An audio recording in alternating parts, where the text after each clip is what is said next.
Welcome back, everyone. We're here for day 3 of the free AWS Certified Solution Architect Associate 2023 Bootcamp. And this is an AWS Solution Architect Certification Preparation Bootcamp. You could call this an AWS full course tutorial, and it is free AWS certification training.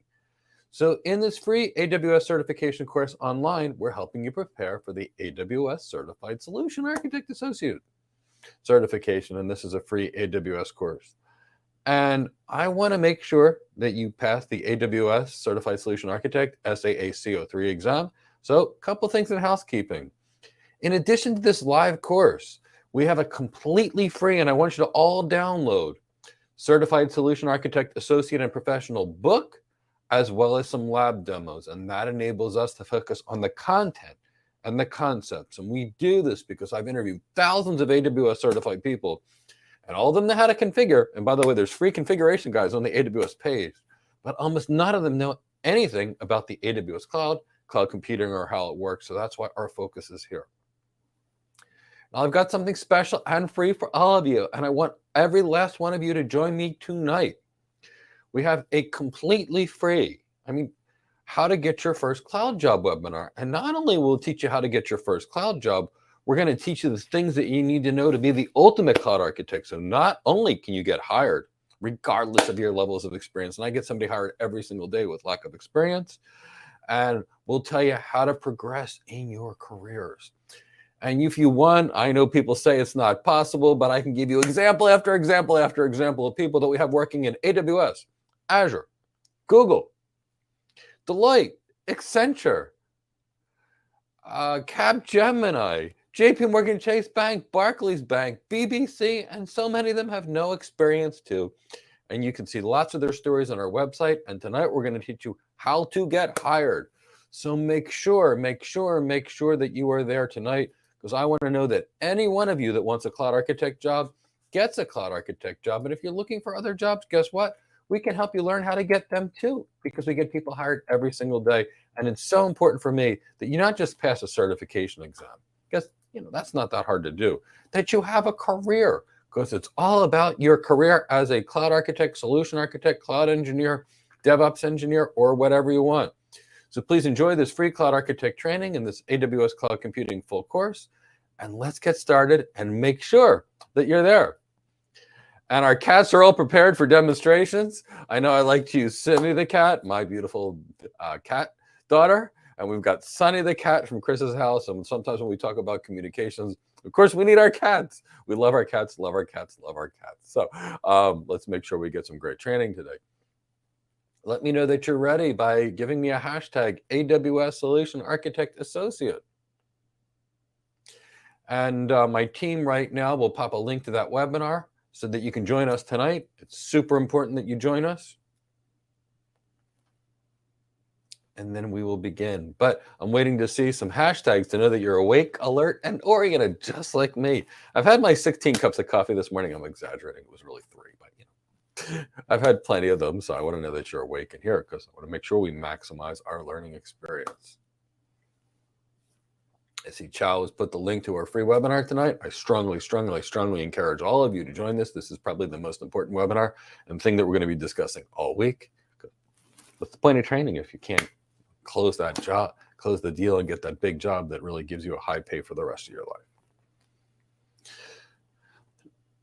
Now, a little bit of housekeeping that I want to do on my end. While I still don't recommend a proprietary database like DynamoDB, I was incorrect. AWS did update the auto scaling on DynamoDB. Not only does it scale up, it actually now scales back down, which it didn't do before. So AWS fixed that. If you haven't joined us yet and missed day 1 and day 2, that's okay. You can attend from now and then catch up on day 1 and day 2. They're live on this channel, or they're recorded on this channel, so you'll be able to watch the replays. So don't worry about that. So without further ado, we're going to get into one of my coolest and favorite topics in cloud computing. Mike, let me interject here real fast. So there's some people saying that there's no date for tonight on the link. If you are not in a time zone close to the Eastern time zone, Eastern Daylight Time Zone, it may show that the date for tomorrow, because the date is 7 p.m. tonight. So if you are in Central European time zone, that will show as 1 a.m. Friday. Yes, good point. So if you do not see a date for Thursday, but you see one for Friday, that is that is the webinar for tonight, because it's 7 p.m. Eastern Daylight Time, Thursday, and it automatically converts for you wherever you are. So just wanted to let some people know. I saw that they said that they didn't see it for tonight and that they saw it tomorrow. So that's what that is. Yeah, thank you for doing that, Chris. No longer do you even have to use a time zone calculator to figure it out. The software we're using actually even does it for you. Thanks, Chris. So let's talk about VPC peering. We talked about your virtual private cloud, realistically speaking, being your virtual private data center. And in your data center, you put your stuff, your servers, for example, your storage, in your virtual private data center. Your internet gateways, for example, your NACL gateway. Well, your internet gateways, you connect your VPC to the internet for things like that. So kind of keep that in the back of your mind. Your VPC is your virtual private data center. And it's going to be just like any other data center, except it's virtualized. In your data center, you got physical switches and physical storage and routers and switches and firewalls, all kinds of cool stuff. What do you have in your virtual data center? The same things. Servers, storage, virtual servers, virtual storage, virtual load balancers, that same stuff, but instead of being physical, it's now virtual. Same thing. So with VPC peering, you may have multiple customers in the same cloud, or you may actually, as an organization, have multiple VPCs. The networking and cloud computing on Amazon and all of them is about circa 2000 in terms of its functional capabilities. The data center, we've got about 20 years more advancement still in terms of networking. So for security purposes, because there's so much less that we can actually do in the cloud than we can do in the data center, we can make a much secure modern data center. If we needed to hit the network for security purposes, we could police who gets how much traffic gets on the network. We could use things like 802.1x authentication for who gets allowed on there. On our private network, we could prioritize voice traffic and then critical data. And that way, if we get infected with the worm traffic would be denied. We can't do any of these cool security things on the cloud, which takes us back, 10 to 20 years of networking and security and network security on the cloud. Now, there's still lots of ways we can secure the cloud. And one of the ways we do it is by taking our systems and knocking them down into VPCs. In fact, you'll find some organizations that have 1,000 VPCs. And they run BGP between them to kind of segregate and optimize their systems. So VPCs, if you're going to knock your system down into 1,000 VPCs for security purposes, you might still want some people talking to each other. So basically, you can segregate your systems and then do VPC peering and run BGP between them. That's one way to secure your systems. Or now, let's say I'm a computer manufacturer. And I've got my virtual private data center on the AWS cloud. And I build computers, right? Well, computers need DRAM, and there's maybe 4 or 5 different DRAM manufacturers. So if I'm on the cloud, I can connect to them over the cloud and get high performance, high security networking. Maybe you need hard drives. And I can get hard drives from, say, Samsung and Western Digital. Again, I can connect VPC peering to them, and they're on the cloud and we can share information. Same thing with video cards. Maybe I want to connect to NVIDIA and I also want to connect to AMD. Or CPUs, I want to connect to AMD and I want to connect to Intel.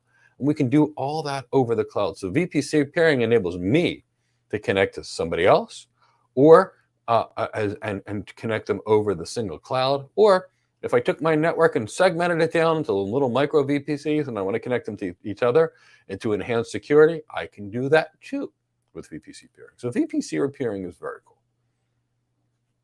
Now, we're going to talk about VPCing and because it's a method to connect your VPCs over an AWS network. Now, VPC peering is something that's called non-transitive. And unless you've got a good, strong BGP background, you're not going to know what that means. So I'm going to try and help you understand what we mean by non-transitive. Chris, can you text me a photo of Sunny real quick while I go through non-transitive routing? Because I want to draw this out for all of you guys. Sure will. And I'm also going to put a poll in there. If anybody wants a BGP workshop, let us know. Actually, that sounds great. So I want to show everybody what non-transitive means in a second. But first, let me give you a picture. Let me just talk about it for a second while I wait for this photo. So VPC peering is non-transitive. I'm going to demonstrate that in a minute. When you do VPC peering, it's going to be over the private IP spaces, and you cannot have overlapping IP addresses. There's no network address translation with VPC peering.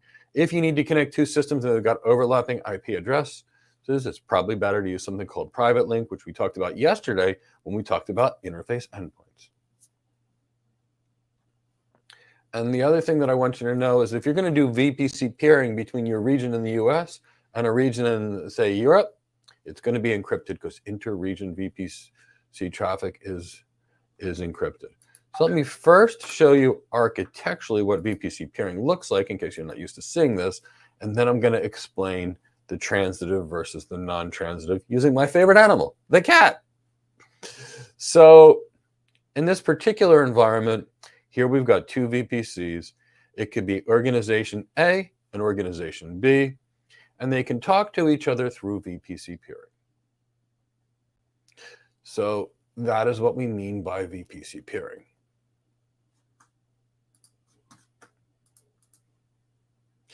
So VPC peering is not transitive. Let me draw what that actually means. Let me take let me create a slide and then I'll share this with you and then we'll walk through it together.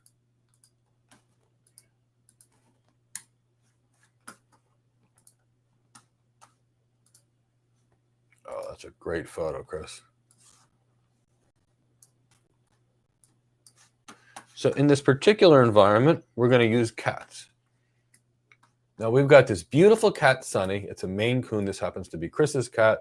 This is going to be, oops, I don't know what I did over here. This is going to be VPC-A.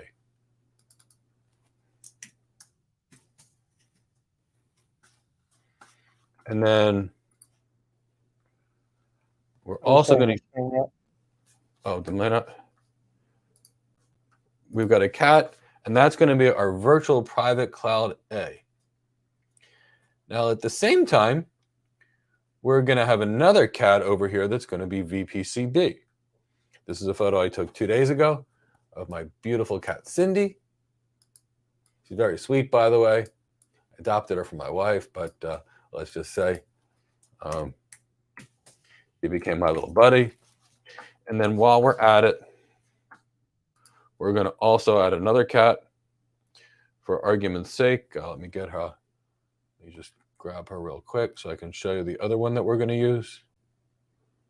Because we have to have 3 separate organizations, so they might as well be 3 separate cats.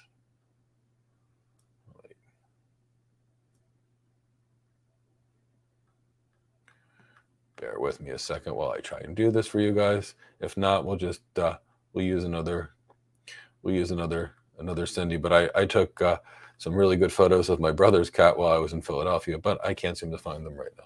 So what we'll do is we'll have another cat over here. It's going to look just like Cindy because it is Cindy, but we're going to pretend it's not Cindy. It's a different cat.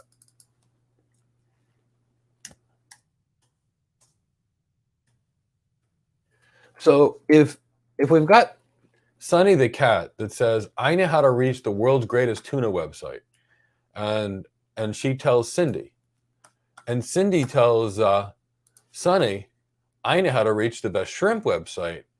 What's going on is now Cindy and Sunny each know how to reach each other. Now, if Cindy, who's in the center, reaches out to her good buddy, which just looks just like her twin sister, and we'll call her twin sister Sally. And Sally knows how to reach the best flounder website. And Sally, who's over here, tells Cindy how to reach the best tuna, the best salmon website, and Cindy tells Sally how to reach Sunny's favorite website.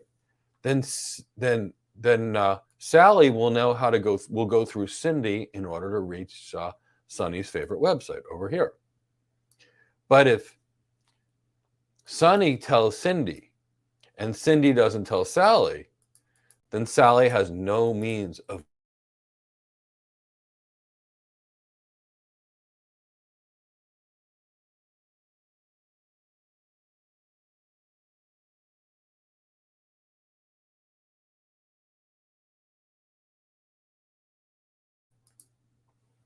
Okay, my internet came back up.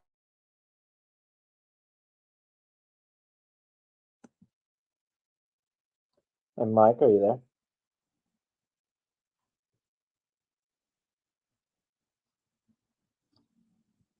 So I think Cindy and Sunny might have pulled some cables. Okay, can you guys hear me now?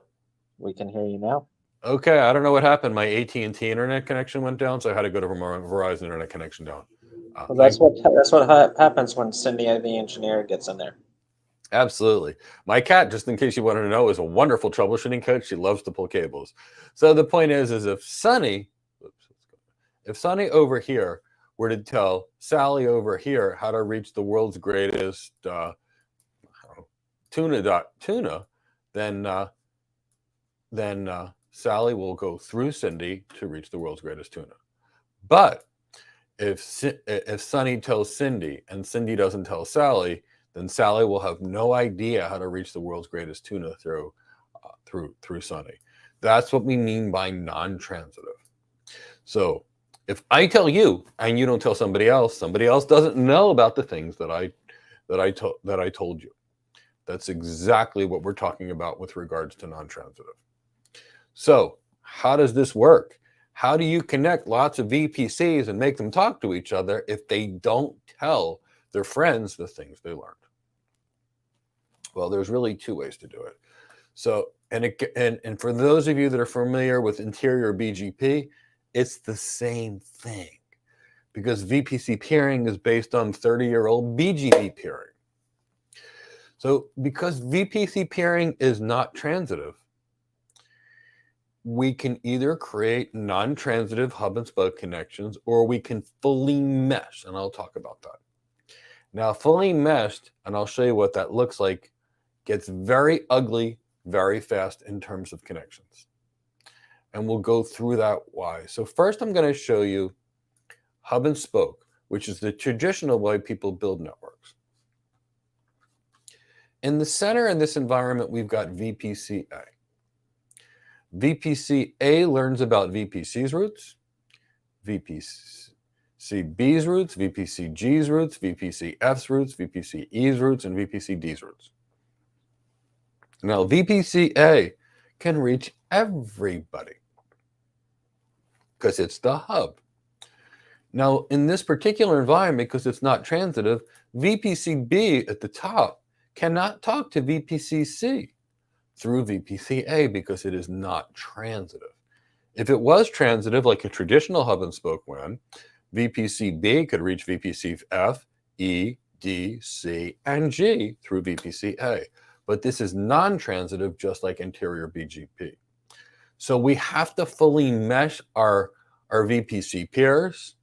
And if we don't fully mesh our VPC peers, they won't be able to reach each other unless we break a rule, which we'll talk about breaking that rule later. Now, this is fully meshed. VPC-B has a connection to VPC-C. This is fully meshed. So in this particular fully meshed environment, VPC has a connection to VPC-B and VPC-A. VPC-B connects to VPC-C and VPC-A. And VPC-A connects to VPC-B and VPC-C. So in this case, everybody can talk to each other because they're fully meshed. Versus the hub and spoke environment, where only the VPC-A can reach everybody, but VPC-B, for example, can't reach VPC-G. So that's the difference between fully meshed or hub and spoke. Now, when we go back to fully meshed over here, and I show you this example, it looks simple, right? we've got 3 VPCs and we've got 3 connections. So far, so good, right? Well, here's where it gets ugly.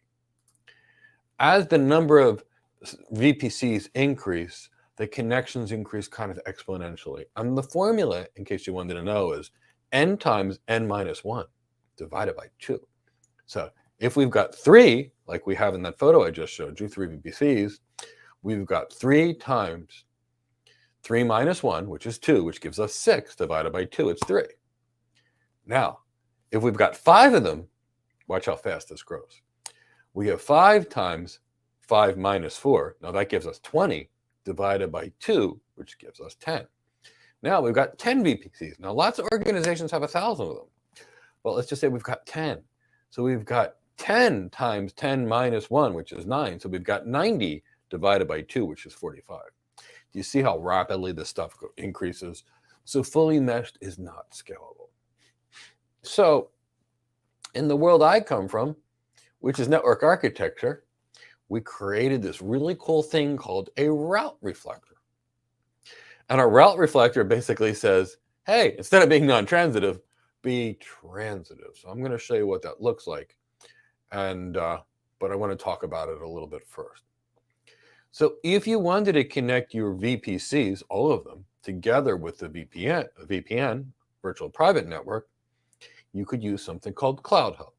If you wanted to connect it with, say, private lines for guaranteed bandwidth, you'd have to use Transit Gateway, which is effectively the same BGP route reflector that Cloud Hub is, but it allows, in this particular case, private lines in addition to VPNs, and we'll get to that. So generally speaking, Transit Gateway is going to be a better option for you than Cloud Hub, but all in all, it's the same thing from a networking perspective, without the branding and things.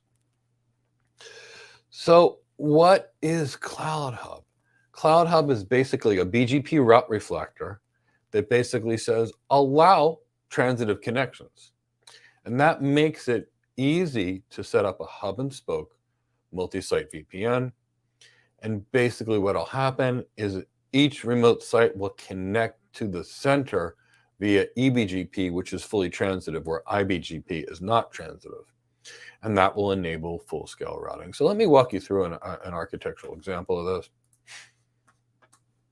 Let's say we've got an organization that's in these three countries. They're in Sydney, Australia, they're in London, UK, and they're in New York. Now, in this particular case, if we did standard VPC peering and we connected Sydney to our cloud and London to our cloud and New York to our cloud, what would happen is Sydney would tell the local site its routes, London would tell the local site its routes, and New York would tell the local site its routes. But New York would not know about Sydney, so it couldn't reach it. Now we turn on Cloud Hub, and as soon as we flip that switch and turn on Cloud Hub, now when Sydney tells our VPC about its routes, it will pass those routes on to London and New York. And London will tell our VPC its information, and that will tell Sydney and New York.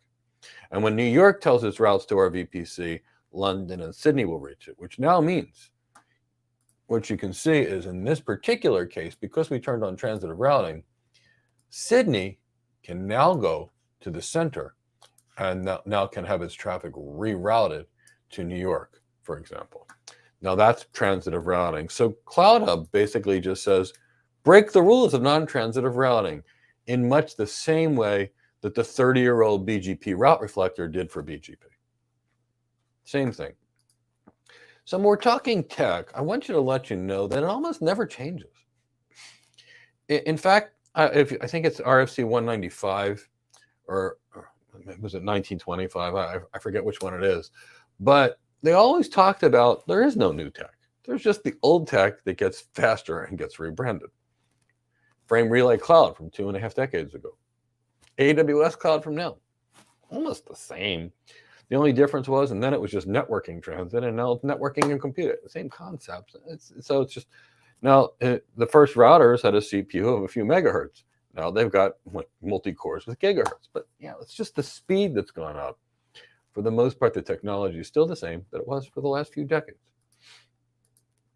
Now, I just showed you what you could do with Cloud Hub, which breaks the rules of transitive routing.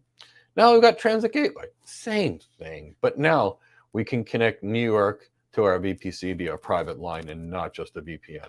So we're going to get much, much, much better performance if we need it. And we've got more flexibility with Transit Gateway. So Transit Gateway is going to be the way to go.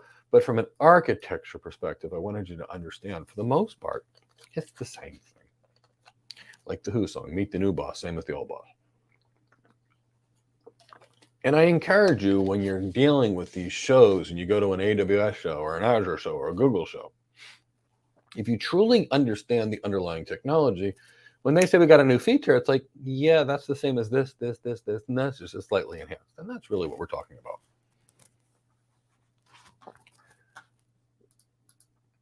Now, we're going to talk about the network ACL, which is, again, not a new concept. Cisco routers were doing this 30 years ago. And what is an ACL, or an access control list, or a network access control list? It's a packet filter. It's designed to keep unwanted traffic out of your subnet. Access control list keeps unwanted traffic out of your subnet. Security group keeps unwanted traffic out of your host or service. Test question there, ding, ding, ding, ding, ding. You probably should know it. Access control list keeps things out of your subnet. Security group keeps things out of your host, like a virtual machine. And access lists, whether they be on a Cisco router, a Juniper router, or AWS, or any other provider, are basically the same, and they're written the same way. The default policy of an access control list is to deny everything. Why? Well, if you permit everything, you're going to get hacked. If you deny everything, you're not going to get hacked. Nothing's going to come in. And what you need to do is permit the stuff that you want and then deny everything else. Now, when you write an access control list, realistically speaking, it's like an extended access control list on Cisco, where you specify the source and destination address, the protocol, TCP, UDP, ICMP, for example, and port number. Block port 80, standard www traffic. Block port 443, SSL-based web traffic. Kind of keep that in the back of your mind. Now, access control lists are stateless, meaning they are not tracked. They're not like a firewall, where we talked about things being stateful, where the connection's monitored. So because it's not tracked, you're going to have to put them inbound or outbound and inbound at the same time. And access control list rules are processed in order. So first, what I mean by order, I want to walk through a situation with you so you guys truly understand it. I've seen this all the time. Followed in order. So in the first case, if you've got an access control list, and you're going to put them in rules, Rule 100, Rule 110, Rule 120. Don't do Rule 100, Rule 101, 102, and here's the reason why. I promise you, you're going to need to add new stuff later. So save yourself 10 or 20 numbers between them, and that way you can deal with it. So let's look at this ridiculous access control list, and I've seen this many times, and I've been troubleshooting it on networks for decades. Someone says, deny everything, and then permit port 80 web traffic. So here's what happens. The first thing that's going to happen in an environment like this is all traffic is going to hit this rule over here and be denied. And then because it's trashed, you can't permit any web traffic. So this is exactly what not to do. The rules must be set up in order, in the correct order, or you're going to have a problem. So let's look at how to do this instead. Remember, the deny is implied. Rule 110, allow TCP port 80, so basic non-encrypted web traffic is allowed and everything else is denied. Now, you wouldn't really do that in real life. You'd probably allow port 443 and maybe not even have port 80 or 80 and port 443, but that's the point that I wanted to show you. Now, let's look at this and how these things work together. Somebody asked the question, you want an access list or a security group? You need both. You need a lot more than that, but you need both. In this example, you can see we're using the access control list to keep traffic out of our subnet. Now, the next thing that we're talking about is security groups, which are going to keep traffic out of our instances, otherwise known as our virtual machines. So let's talk about a security group. A security group is like a network access control list, but it's applied to your virtual machine, for example. So it's going to keep unwanted traffic out of the virtual machine. Remember I said, network access control list, keep unwanted traffic out of the subnet. Security group, keep unwanted traffic out of the service or the host. And if you're going to design something properly, you're going to have both of these. It's not an either or. And what is this going to be? So the security groups support only allow rules. All non-allowed traffic will be denied. Now, the good news here is all rules are evaluated. So if you have the first rule, which is something goofy like we had block everything, and the next one's permit, you know, it's not going to be thrown out. All rules are going to be followed until the end. Now, these are stateful. Remember when I did a demonstration yesterday on stateful? My hand is the firewall. If you allow port 443 into a web server that's sitting back here and the traffic goes, and you allow port 443 in, it's going to be allowed back out because the firewall is going to keep track of the state or who initiated the connection. So if the firewall is here, if the firewall is right here and your server is here, if someone tries to get into the server and it's not allowed or blocked by the security group, it's just blocked. But if the traffic is allowed in, it's allowed back only to the sender that sent it.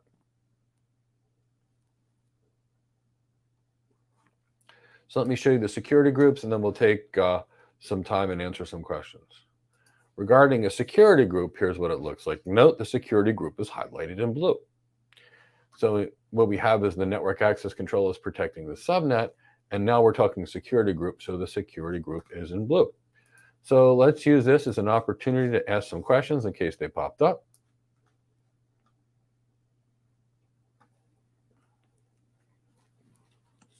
All right, so let's get to the first question. And it's going to be one that a couple of people asked, so I'm going to go backwards here.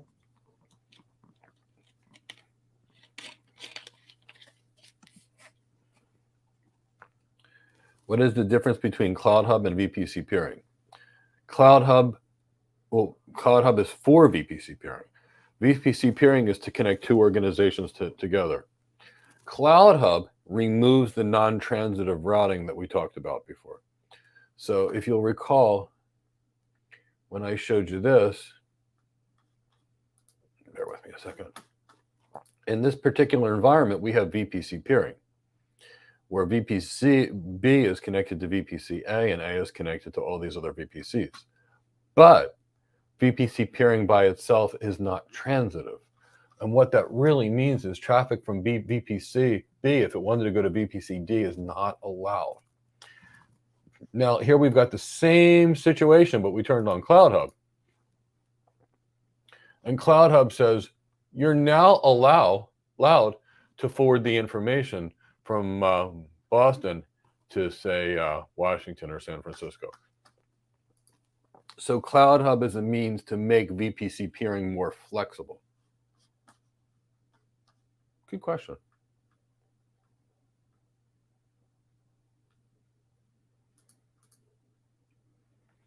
Is VPC peering a concept used by AWS? VPC peering is a concept used by all cloud providers.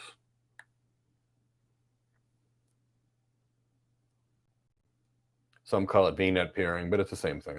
Every provider has this.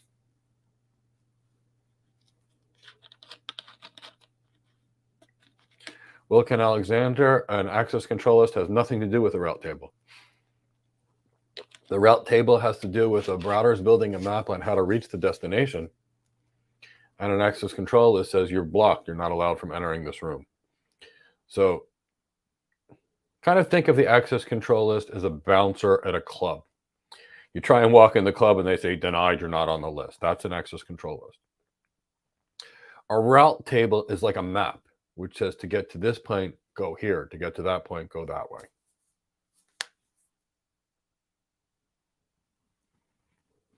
How does Transit Gateway create a more scalable VPC peering environment? So Kyron, remember the formula, n times n minus 1 divided by 2 that we talked about.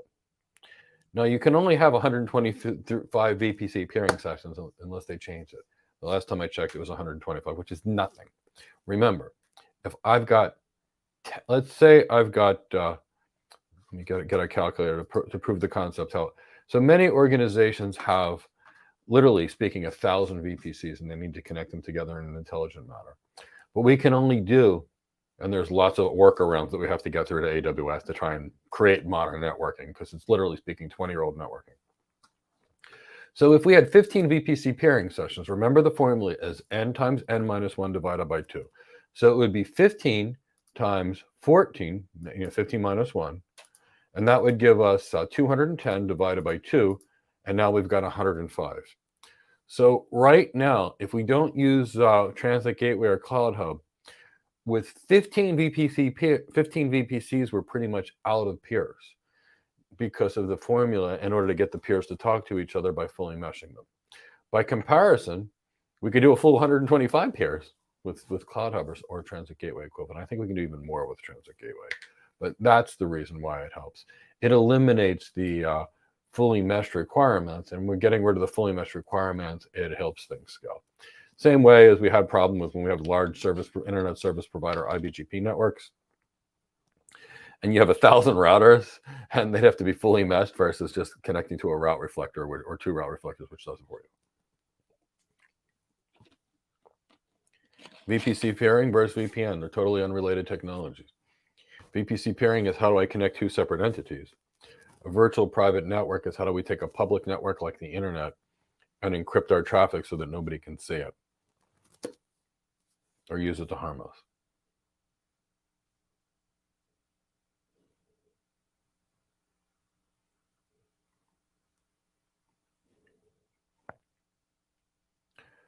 David, I don't quite understand transitive and non-transitive routing. Please, can I explain? Sure. David, if I tell you something and you tell your wife something, she knows about it. But if I tell you something and you don't tell your wife something, she doesn't know about it. So if you don't have a route to reach something, you can't reach it. So non-transitive routing is I tell the VPC and it doesn't tell anybody else, and I can't be reached. Transitive routing is I tell you and you tell somebody else, and because everybody knows about it, they can reach it.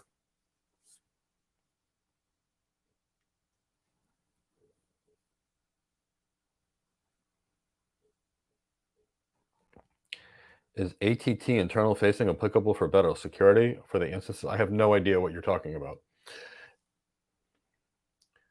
What is the difference between BGP and Transit Gateway? Elvis, BGP is a routing protocol. Transit Gateway enables you to break the rules for routing. In order to use Transit Gateway, you're going to need to set up your routing, and that will be using BGP. So BGP is the routing protocol. And we got a really good BGP thing coming out real soon to help you guys with BGP. Is AWS VPC proprietary? Every cloud provider has VPCs. And a VPC is really just a data center, and data centers have been existing for decades, so now you don't have to worry about the proprietary parts. As long as you don't use proprietary services like DynamoDB, you'll be good to go in a multi-cloud environment.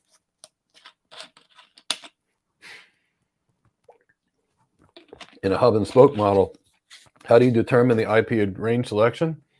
Well, Darius, you got to have some real knowledge on networking to do this, which is why, why we spend between 500 and 700 hours training a cloud architect versus, the 12 hours or so that we put into passing a certification. The person that determines the IP range needs to be a serious networking professional. And ideally, it's a Cisco certified internet expert with 20 years plus experience, because if your IP addressing isn't done properly, everything falls apart. The addresses determine your routing. It's like all of us have been to a city where it was once a small place that maybe had 5,000 people, and now it's got 5 million people, and there's traffic jams everywhere. That's what happens when the roads aren't designed properly in a city. Well, it's the same thing with IP addresses. So this is the kind of thing where it's going to take substantial training to know how to design the IP addresses for this. This isn't something covered in advanced networking, which isn't even an intro to junior level networking. This is serious networking. David, can a security group be hacked? Of course it can. And that's why we do defense in depth. Will transit gateway slow down internet communication? It's not really used for internet communication. It's used for intranet communication, meaning connections in between the organizations. It could potentially be used for internet connections, but it would be inefficient to do so. It'd be best to connect locally to the internet at each location. But, internet is public, intranet is private. So organizations have private networks, which is how they connect their offices. That's what VPC peering is used for. Internet connections, how you go visit the mycatcindy.com website. How does VPC peering impact performance and latency? Well, Eugene, let's talk about why you're using VPC peering. I could go reach you over the public internet, and I'd be using a VPN, which is slow with poor performance. Or, Eugene, I can get what's called a private line, and I can buy a wire or a pseudo wire between my house and your house and connect them. That's the fastest you can get. Because the AWS network is pretty solid and they have full control over it, when you use VPC peering, it gets you almost the same as if you had a private line or a wire between you and the location. So it's better than the internet, but potentially not quite as good as a private line. But in practical purposes, it's as good as a private line as long as the AWS network doesn't experience significant congestion.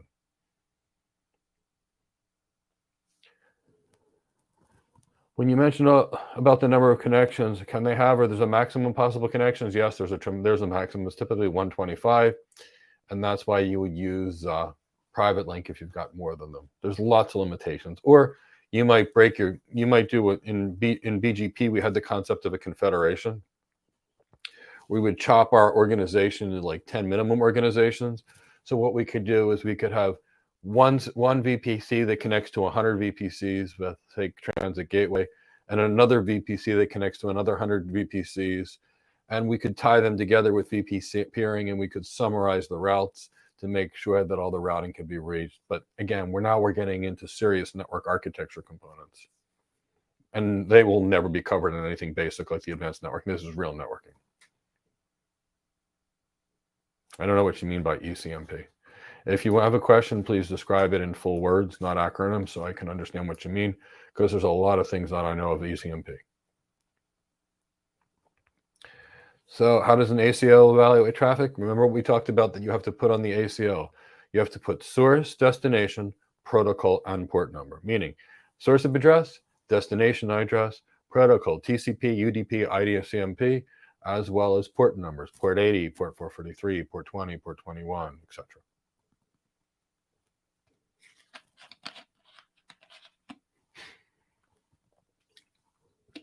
Which recommended to use multiple VPC between Transit Gateway? Mohammed, what are the business requirements? What are you using? Are you using private lines? Use Transit Gateway. Are you using VPNs? Use Cloud Hub. There's no such recommendation ever in technology. The recommendation is what solves your customer's problem. There's no best technology. And that's why when you hear I'm a developer advocate, I escort those people out of the room by security. I'm a serverless advocate. Get out of my office. And here's the reason why. They have an agenda to push, and it might not be the best agenda for the business. So you can never select technology until you know what the business needs actually are. That's how you determine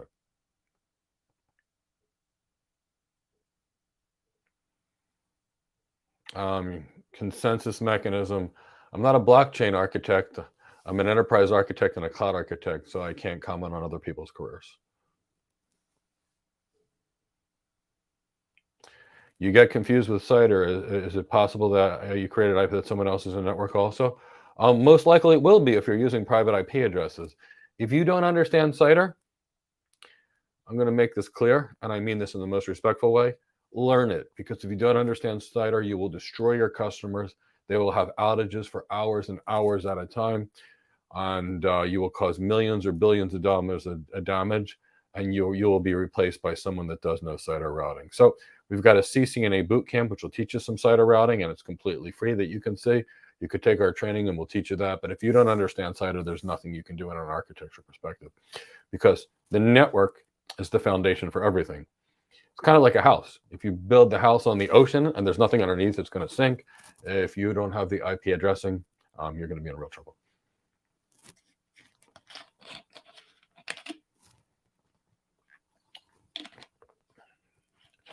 Okay, so let's get back to the content. But before we do, please hit the like button. I only see 59 likes. That's, I mean, all the people that have been here so far today. Please subscribe to the channel and hit the bell. We do lots of shows to help you in your career. Hopefully you can give us some more likes so the algorithm can tell lots of other people to come.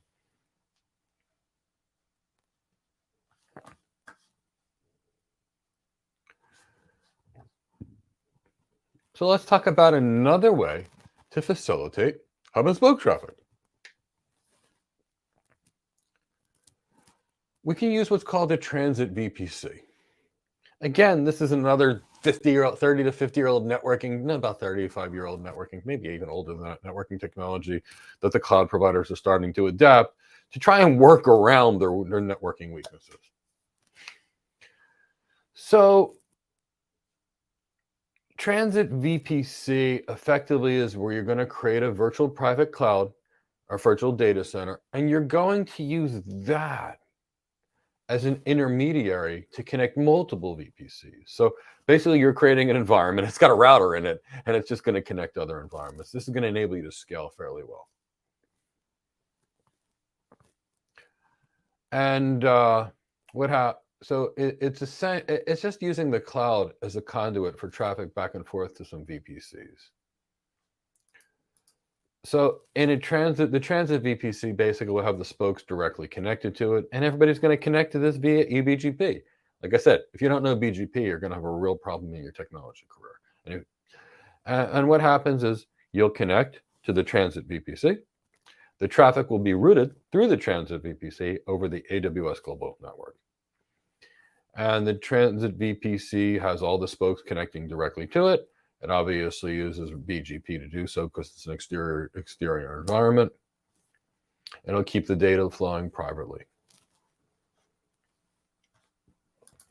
Now we're going to talk about things that AWS calls network performance environments.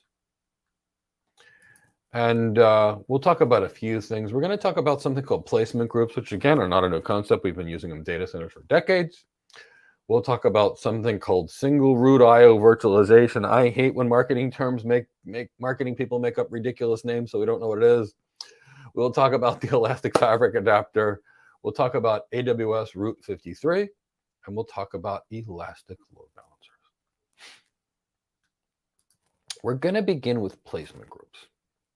So if you recall on the first day, I tried to tell you that the further your stuff is away from each other, the more latency you have in your systems, which is why the cloud can never equal the performance to your users as the data center can, which is right there. Never will, which is why hybrid clouds in most cases are the best solution. Because put your high performance stuff in you, put the next place in like edge computing, and then connect the rest of it to the cloud. So a placement group is a means to group or put your stuff, your servers together in an environment where they're closer to each other to improve performance. Now let's talk about that. If I put my stuff real close to each other and we got a problem in that geographic area, what happens? Outages. So with architecture, remember I said it always depends upon business requirements. The business requirements determine what you need. If I've got a trading application where a nanosecond of latency can equal $10 million a year, and believe me, it could be more than that, I might put all my servers in the same rack. Of course, I might have another rack doing the same thing in another location, but I might do that. I would never do that to a hospital that needs performance, and it doesn't matter if it's 2 milliseconds or 5 milliseconds of latency. So our business requirements drive everything, which is why reference architectures are garbage and right for the trash. It's why any well-architected framework is a problem, because it doesn't take into account the business needs. If you don't know what problem you're solving, you can't just throw mud at it and expect it to work. So in this case, we're going to talk about placement groups, and we're putting our stuff closer to each other. By being closer to each other,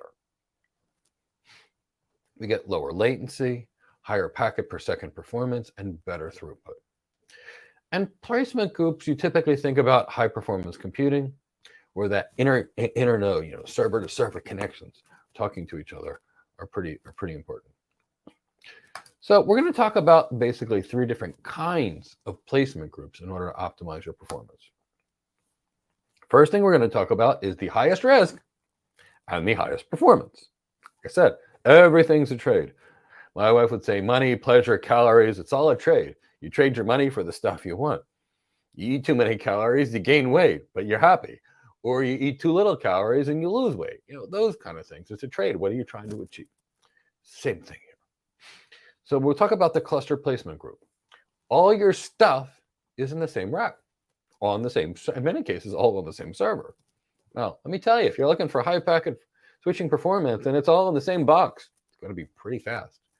Every time you got to go to a router, run a cable and a switch, each individual device is going to slow stuff down slightly. So you want the best performance, stick it all in a single server or a bunch of super high performance servers on the same rack.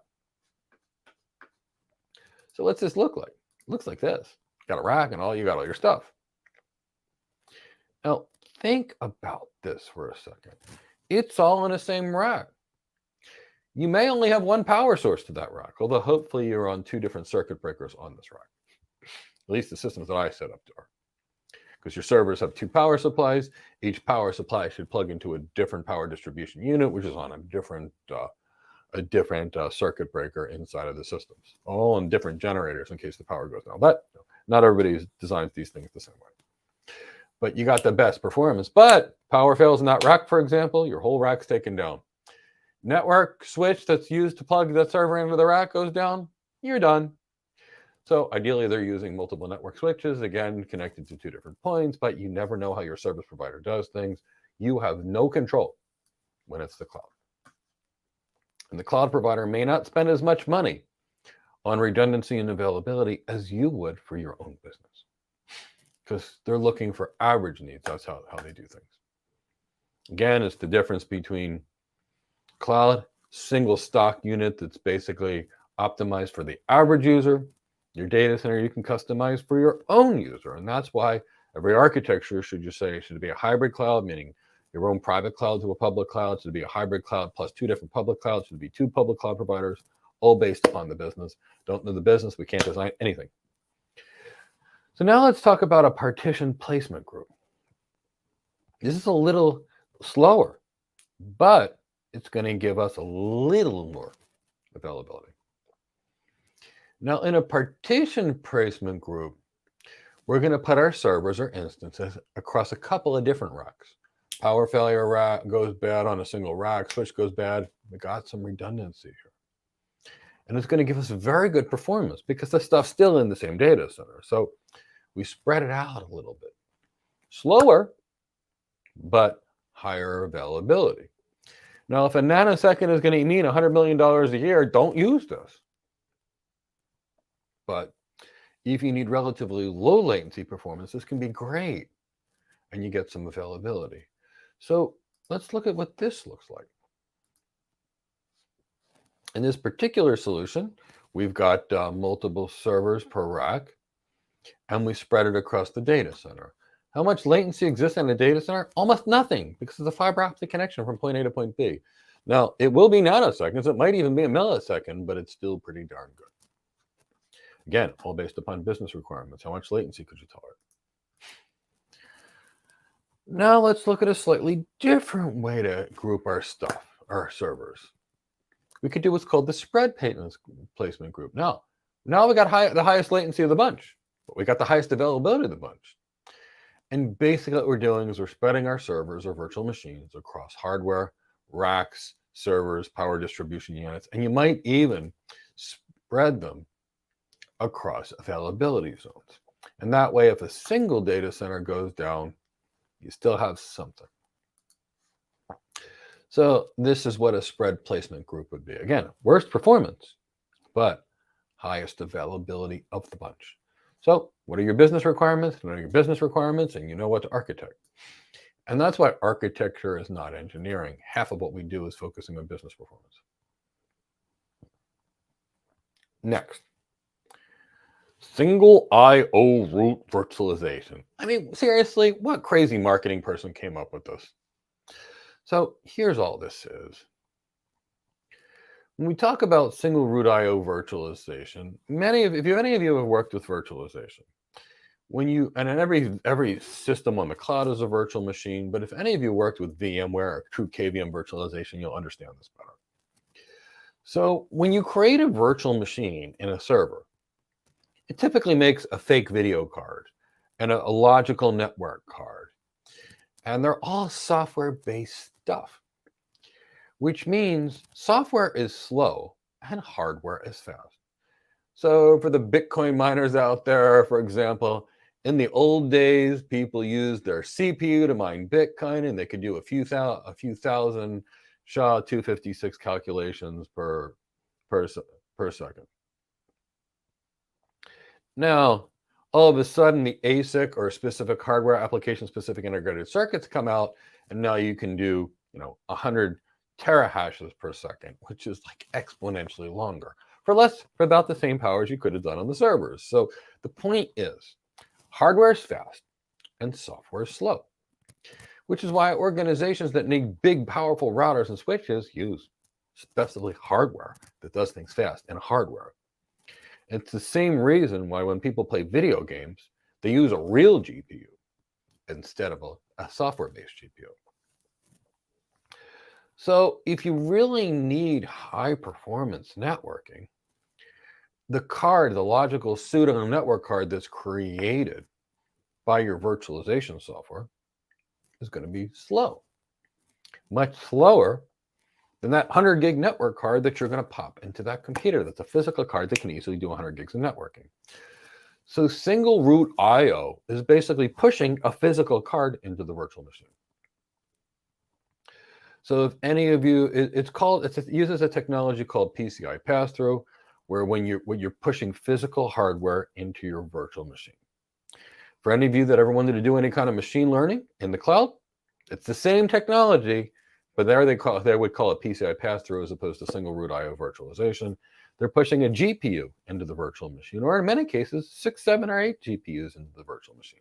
So single root I/O virtualization basically means push a physical network card into the server. No big deal. Same thing for your GPUs, more PCI pass-through technology.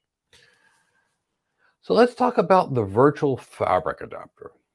Again, software is slow, and hardware is fast, but you can optimize your software for better performance. And when we talk about that, the virtual fabric adapter is nothing different.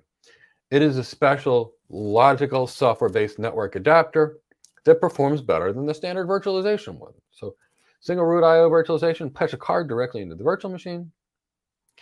Virtual fabric adapter, specialty higher performance software. Same thing. Meet the new boss, same as the old boss.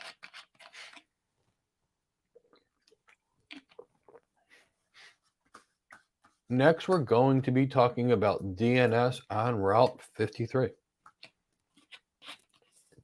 Before we do, I want you all to think about this for a second. If we use the AWS DNS and the AWS goes down, will the rest of our clouds work? No. So if you're designing a critical high availability cloud solution, guess what? You're probably going to use a better DNS solution where you've got your own DNS servers in the Nutanix cloud, the Azure cloud, and the AWS cloud. And that way, if any cloud goes down, you're still up and operational. But for the purposes of the AWS certification, guess what we're going to use? AWS stuff.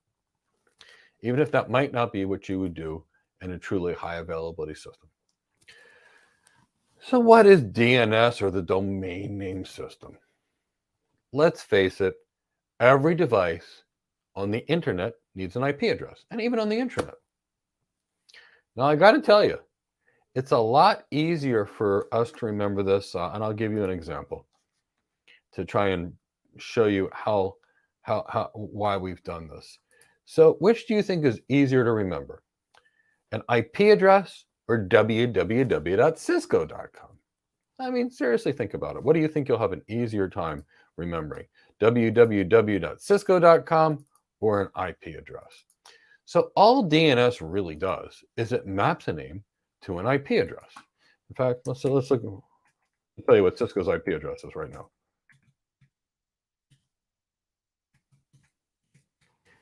So I can remember Cisco.com, but I probably can't remember 104.119.233.239. Now, my wife can. She's got 170 IQ and a photographic memory. She can remember every IP address in the world and never forget. And if I make a mistake, believe me, she never forgets that either. No, seriously, I got the greatest wife. But she could literally remember every IP address on the internet. But I can't do it. I don't know anybody else that can. So kind of keep that in the back of your mind. So there you go. So DNS is designed to make it easy. So let's look at some of these concepts over here. I'll show you.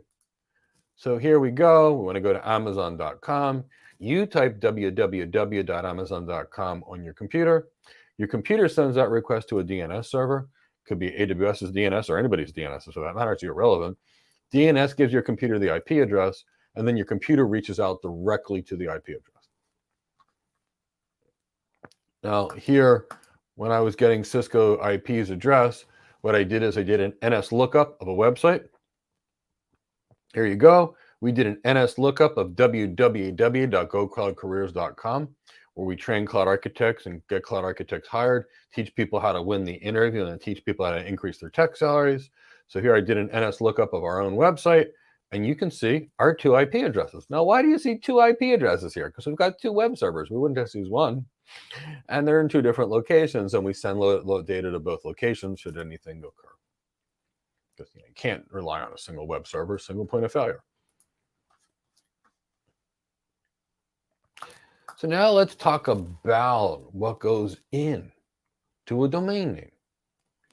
And basically your domain name is going to be broken down into 3 separate sections. It's going to be a host name, a domain name, and a top-level domain. So the host name could be cindythecat.gocloudcareers.com. She's the world's greatest troubleshooting cat in the world. She's really good at unplugging servers, pulling and chewing through Ethernet cables. Totally cute. She does all kinds of mischief. The other day, my cable went out, and then I saw her behind the cable TV. So I know exactly what to do. But, it's that. So when we do it, we've got the host name. Now, on the web, the host name is www, typically. Our domain name is GoCloudCareers, and our top-level domain is .com. So www, host name, GoCloudCareers, domain name, top-level domain, .com.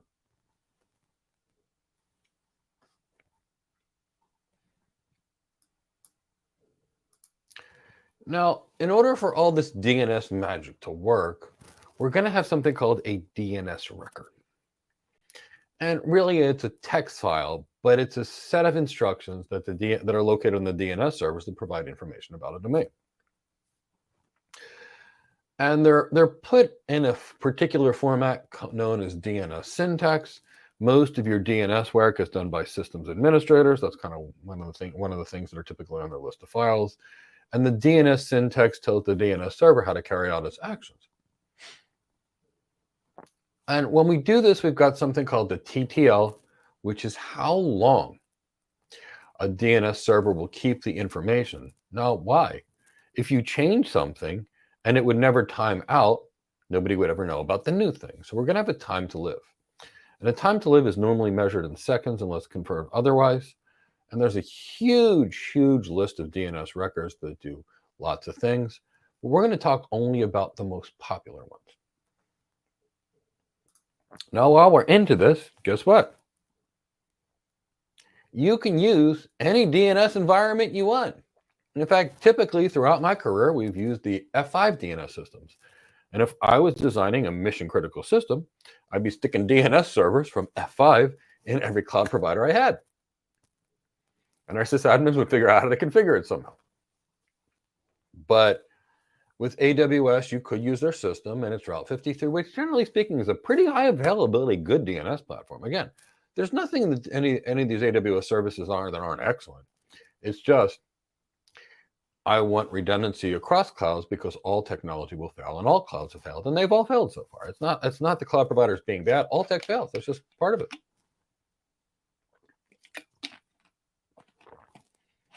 So AWS uses something called Anycast. And Anycast is a bit of a complicated concept to understand. If we have time, we can go over it towards the end of the program. I don't know that we're going to have time. But realistically speaking, Anycast just means that you've got multiple things using the same IP address, which would normally break things. And in some ways it does, and in other ways it doesn't. It's a concept widely used in multicast. And if we have an extra hour or so, I can explain it. But if not, you can look up Anycast. There's an RFC for it, I believe. Now, AWS will tell you their DNS is low latency, high availability, and supports health checks. Now, when we talk about DNS, there's a lot of records. AWS supports a lot of records, and we're going to talk to them about the main records. We'll talk about the A record, the AAA record it's supported, the C name or canonical name record we'll talk about. We may talk about a certificate authority record. We'll definitely talk about an MX record or a mail exchange record. We'll talk about a name server record. We'll talk about a center policy framework, a service locator record, and a text record. But I think it's been about 20 minutes. Let me get to some questions, and then we'll come back to the DNS.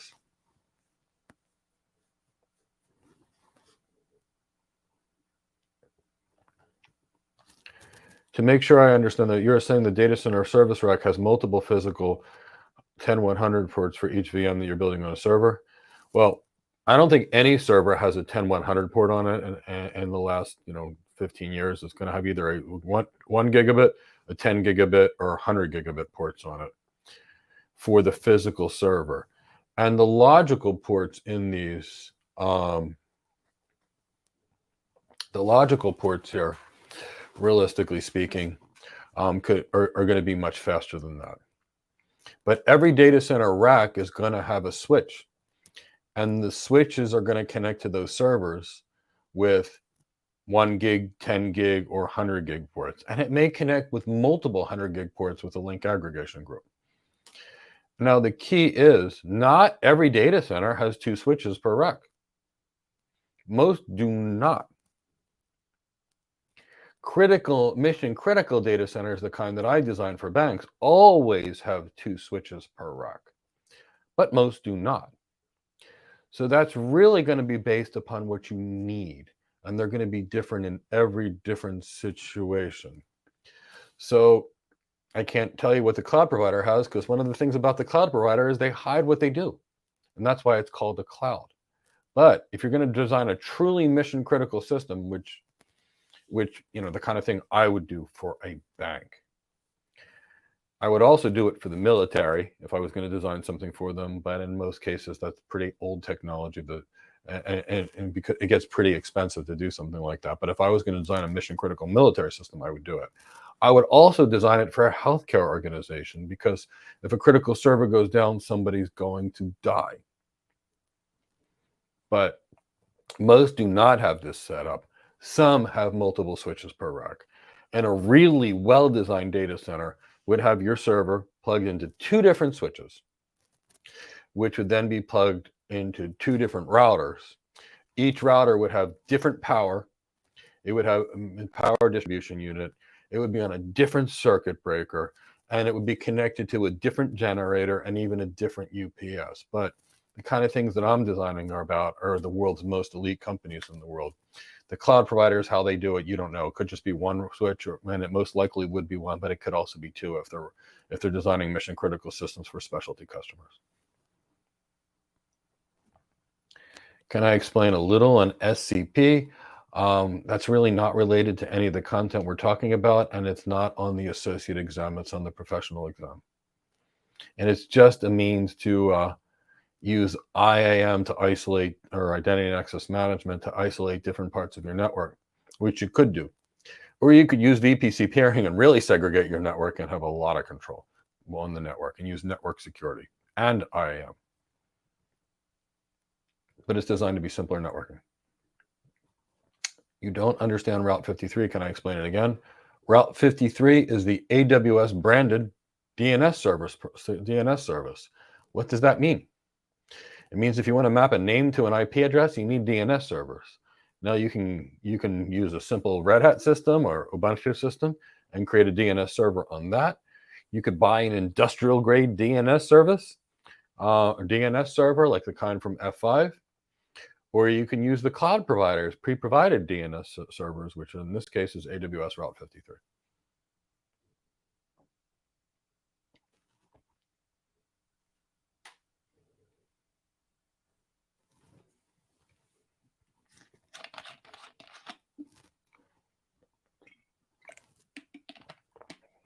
What is a hosted zone in DNS?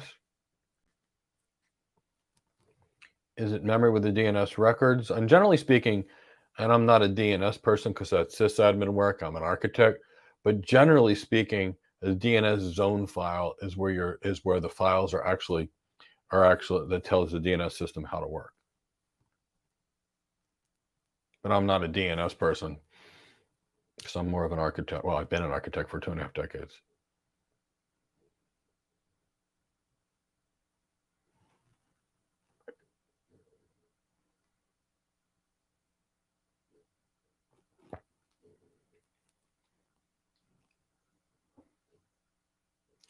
Now, guys, what do you mean by different routing policies?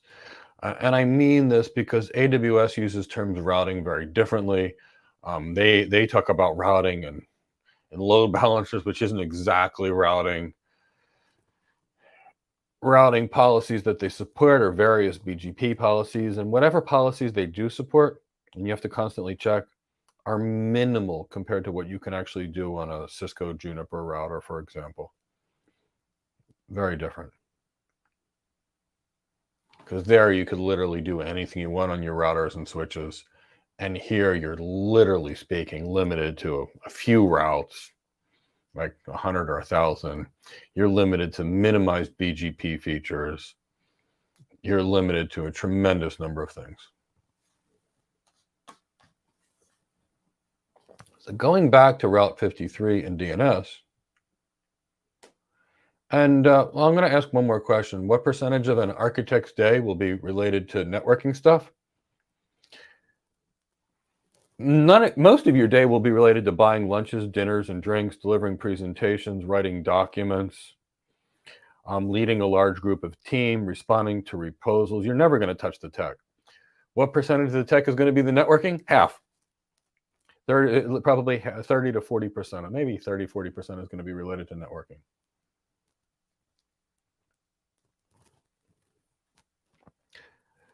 Because the network, without the network, you got nothing. It's kind of like you got a boat and no ocean. It's not going anywhere. So let's get back to the content here. Now, AWS Route 53 does support most of your DNS records because it's a pretty good, robust DNS service. But remember, it's a single point of failure. 3 clouds, spread it out the load. AWS only, which is fine for non-essential networks that don't matter. Then you could use a single cloud, in which case you could use Route 53. And Route 53 actually has very good uptime, but still, don't put all your eggs in one basket. So the first kind of record we have is something called an A record. Guess what? An A record maps a single name to an IP address.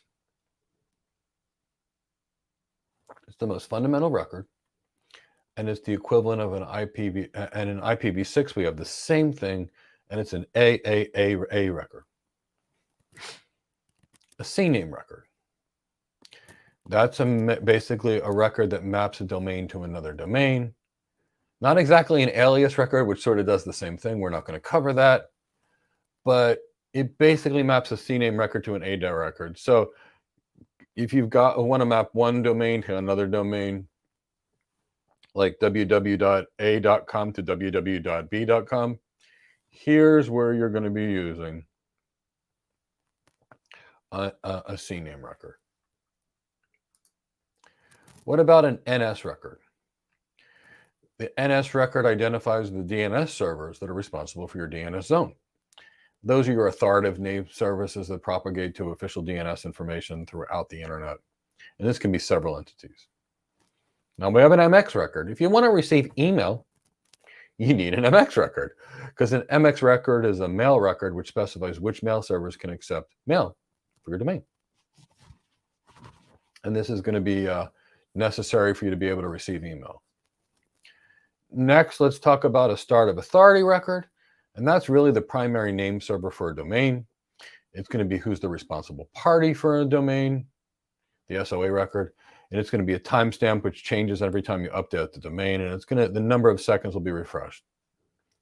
Talk a little bit more about Route 53. They'll say it's highly available and highly scalable. It's really designed as a low-cost, simple, easy-to-use method. They have their servers out there, use their servers. There's nothing to manage. And of course, you can use it for IPv4, IPv6. Now, we will talk about DNS routing if that's what Naga was asking about before. And that's why I didn't know what he meant, because there's DNS routing, there's routing protocol routing, and all these other things. And routing is a term that's thrown around loosely, especially in the cloud. So you can use Route 53 just like you could use any DNS service to route your customers' traffic, either inside of AWS resources, outside. And Route 53 does something called a health check. And that's really to see if you're there. And it will monitor things. So what's a health check? A health check is quite simply, hey, are you there? To the server. And the server says, yeah, I'm here. Hey, are you there? Yeah, I'm here. Okay, keep sending traffic to the server. Are you there? The server doesn't respond. Another health check comes in. Are you there, server? The server doesn't respond. Are you there, server? You respond, no response. Mark it as unavailable, and then switch it over to another server.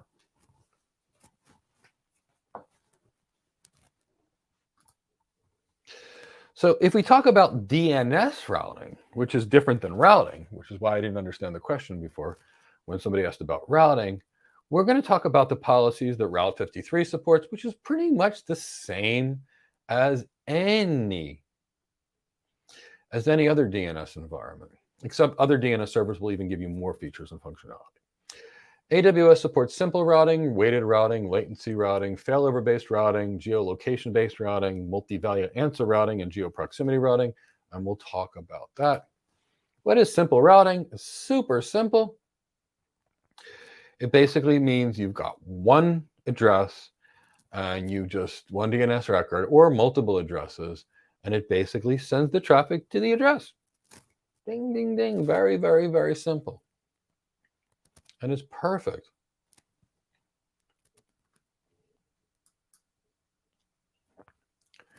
Now let's talk about weighted routing. Weighted routing is really what you're going to be using in your really high availability systems.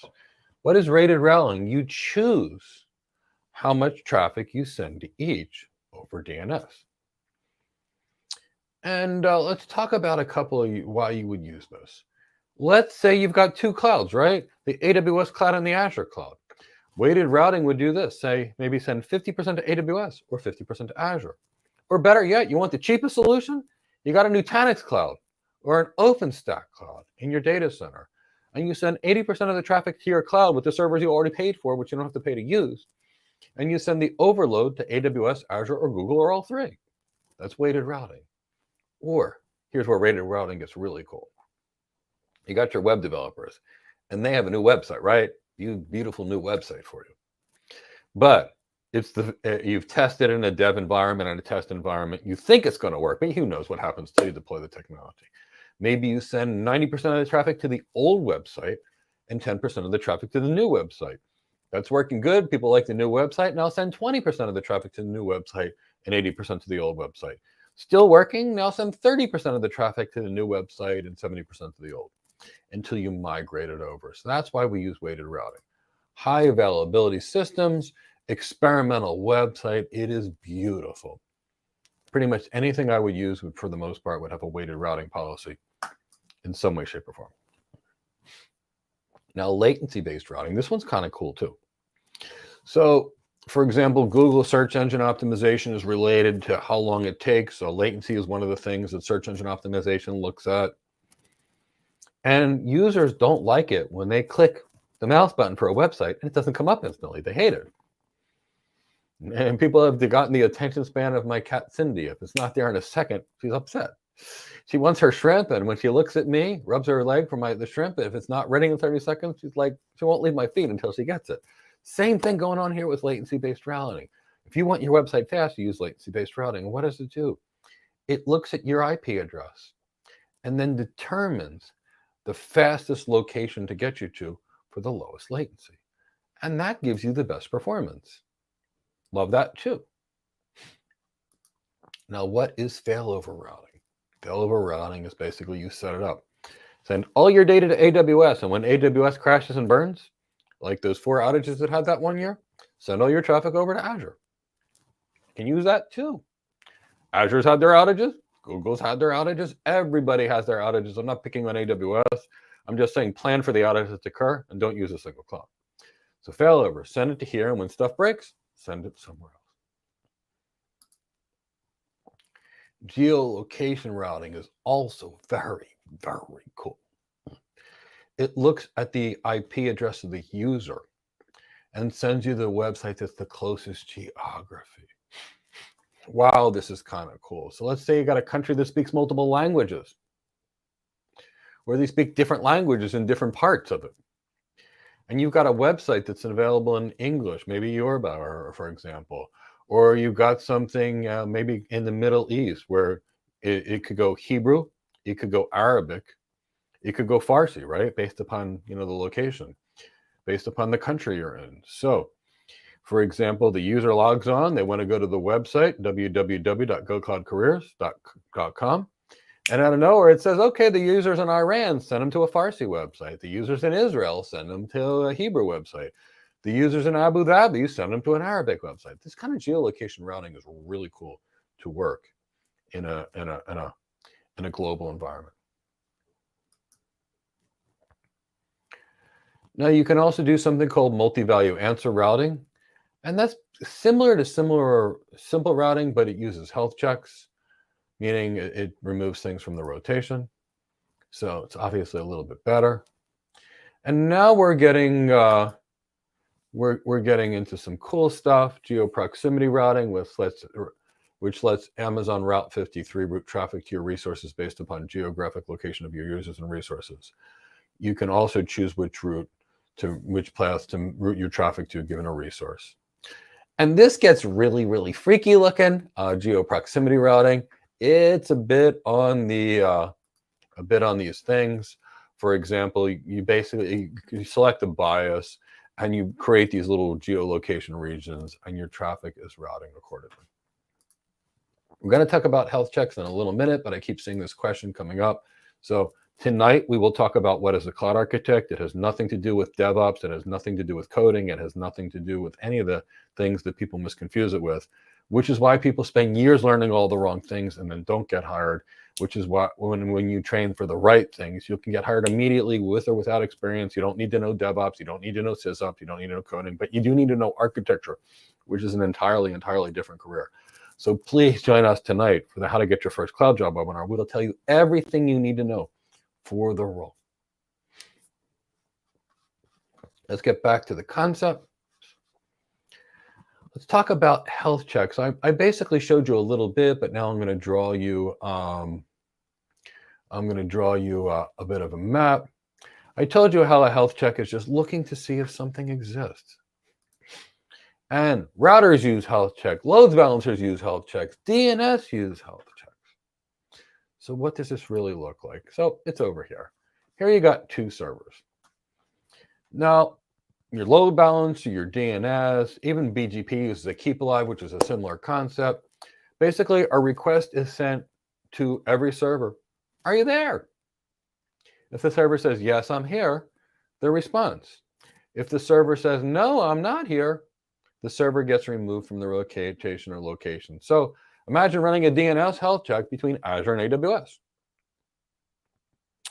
A health check goes to AWS, says, are you there? Let's say we have a weighted routing policy where 50% of our traffic goes to Azure and 50% goes to AWS. AWS, are you there? Yep, I'm here. Azure, are you here? Yep, I'm here. Traffic's flowing to both. AWS, are you here? Yep, I'm here. Azure, are you here? No response. AWS, are you here? Azure, are you here? No response. AWS, are you here? Yes, I am. Azure, are you here? No response. consider Azure down, send 100% of all traffic to AWS until Azure comes back. That's what a health check is. We will use that in everything that matters. Routers do it. Actually, switches do it with spanning tree. Load balancers do it because that's how we make sure the systems are high availability.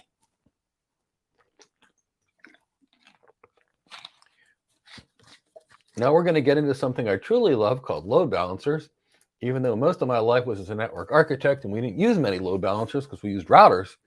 But load balancers are going to be really critical for mission critical performance and availability. They're going to be critical when it comes into security, because if we want a real secure system, we're not going to be using this cloud provided security service. We're going to need something much more substantial, and we'll talk about that. And we're going to need a load balancer. So the load balancer is, realistically speaking, one of my favorite devices in the world. Why? It improves performance and availability. Woohoo. Higher performance and higher availability. You know, that's the bell. Ring, ring, ring, ring, ring, ding, ding, ding. That when you got something that does that, you got a lot of really cool stuff that you really, really want. So I absolutely love load balancers. So a load balancer is traditionally it's a physical device that distributes your network or application traffic. In the cloud, it's a virtual device. Virtual device. There you go. And a load balancer is going to help with your scalability. Why? It's going to enable you to split the load across servers or firewalls or whatever you need. And imagine this. You got one server. You got that level of performance. Now you got 100 servers. Now 100 servers is going to be faster than a single server. That's why we use load balancers. But guess what? Got 100 servers. 3 of them fail. They get removed. Poof, now we got it. So now I also want you to think about this. You know, imagine having a 6-man SEAL platoon versus one John Rambo from the Rambo movies. Obviously, in reality, there's no John Rambos out there. But which do you want? 6 people or 1 people? You know, bullets go flying in war. I want 6, not 1. So that's how they improve availability of the such. So load balancers are used, they use health checks just like DNS in exactly the same manner to determine what's available. Now, realistically speaking, we've got about 2 categories of load balancers. And again, your business requirements will determine which one you should use. There's not one that's better or one that's worse. And they typically come from 2 categories. You've got network load balancers and application load balancers. And the way they work is very differently. And what you use them is very differently. Network load balancers operate at layer 4 of the OSI model. And they are very, very, very fast because they look at the TCP and the UDP, source destination protocol port, and they are fast. Now, application load balancers work at layer 7 of the OSI model, and they are deep, deep, deep, and they're really looking deep into the headers to see what's going on. Now, when you look deep, deep, deep, it's going to slow. So let's take it from a math perspective. 2, 4, 6, 8, 10, 12, 14, 16, 18, 20, 22, 24, 26, 28, 30. Just adding by 2s, right? Easy. Now, try to do that with calculus in your head. Now, my wife could do it at almost that speed, but the rest of us mere mortals and normal humans cannot. So network load balancers when you need speed, application load balancers when you need intelligence. Now, anytime we get on the cloud, you got lots of options for load balancers. You could get a load balancer from the AWS Marketplace from F5 if you need full features and functionalities. But even that's going to have its limitations, and we're still going to need AWS load balancers because we need availability, and these are high availability devices. So when it comes to AWS, guess what they call everything? Elastic. So what do you think they call on a load balancer? An elastic load balancer. So strip off the marketing term. We're talking about load balancers. Want to deal with AWS marketing terms, call it elastic load balancer. I promise you, if you're an architect and you use elastic in front of your customer site, you won't be working there very longer. But if you talk about a network load balancer, an application load balancer, your customers will understand what you mean, and they won't think you've got an initiative. You can be a trusted advisor. So your load balancers or your elastic load balancers are going to automatically distribute your traffic to multiple targets, and that's what they're going to be called. A target could be a virtual firewall, or it could be a web server. Typically speaking, you see two instances. Now, AWS load balancers are auto-scaling, and if they scale out or add capacity, they may use more addresses. They can load balance across availability zones. They obviously support health checks. And something very cool with regards to load balancers in general, and of course AWS, they can terminate your SSL connections. So if you've got a load balancer in front of 5 web servers or 10 web servers, and the web servers are doing HTTPS, that encryption takes a lot of overhead and puts a lot of load on the servers. But if the load balancers are handling the encryption, then they don't have to put that overhead on the server. So not only does the load balancer now increase your performance by adding additional capacity, and it increases your availability by removing single points of failure. Now it's terminating your SSL connections and even giving you less workload on your server, so you need less of them. So load balancers you're going to use pretty much everywhere. So let's talk about the elastic load balancer on the network. Fast, fast, fast. Millions of requests per second. Really great with rapidly changing traffic patterns. Connections are naturally stateful, which means the connection between the host and the server is maintained until the entire session is completed. AWS will call it sticky sessions, in case you see it on an exam, which provides a mapping of the source and the destination to your connection.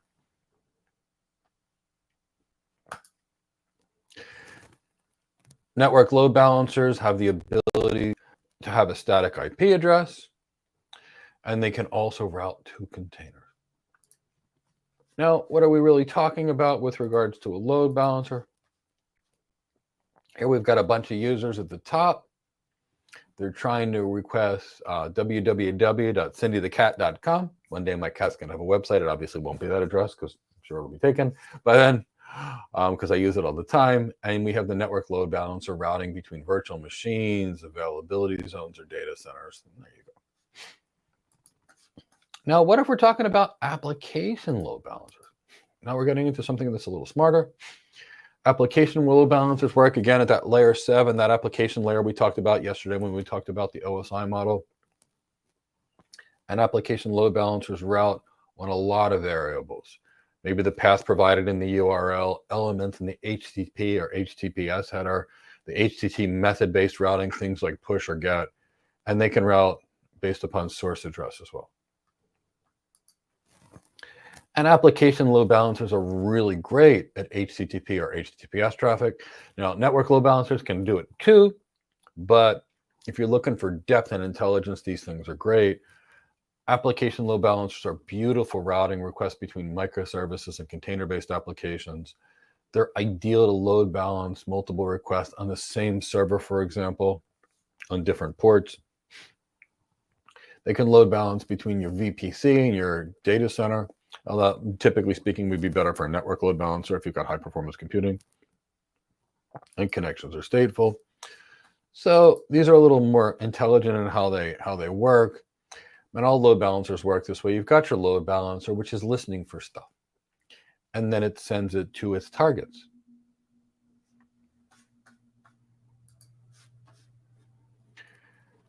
Now, this is being phased out, the classic load balancer. The classic load balancer is basically the old-fashioned AWS load balancers. Guess what? They do the same thing. You can buy them in network versions or application versions, and they all, like everything else, they provide logs for your traffic flow. Now let's talk internal versus external load balancers. And so many people are confused with intranet versus internet. If you've got all your stuff in a data center, or the cloud is just another data center, and you're providing access to your internal users, and you've got a connection between your data center and the cloud, or your data center is attached to your campus, there's no reason to send your data to the internet. It'll perform better locally, it'll be cheaper locally, and it'll be more secure by not going to the internet. So if you've got a critical HR application, for example, guess what you want to use? An internal load balancer. Now, if you're going to load balance external facing websites, that's going to be considered an external load balancer. They're often referred to as internet-facing load balancers, in case you hear that term. It's an external load balancer. And the way these load balancers work is they've got a listener. And that listener is really a process that waits for connection requests. Application load balancers look for HTTP or HTTP requests through ports 1 to 65535. Network load balancers look at TCP, UDP, and requests for the most part at ports from 1 to 65535. So it's just what they're looking at, which determines how they route. Now, when we're dealing with load balancers, we've got the concepts of targets. A target is where the application distributes its traffic to a virtual machine, otherwise known as an EC2 instance in AWS.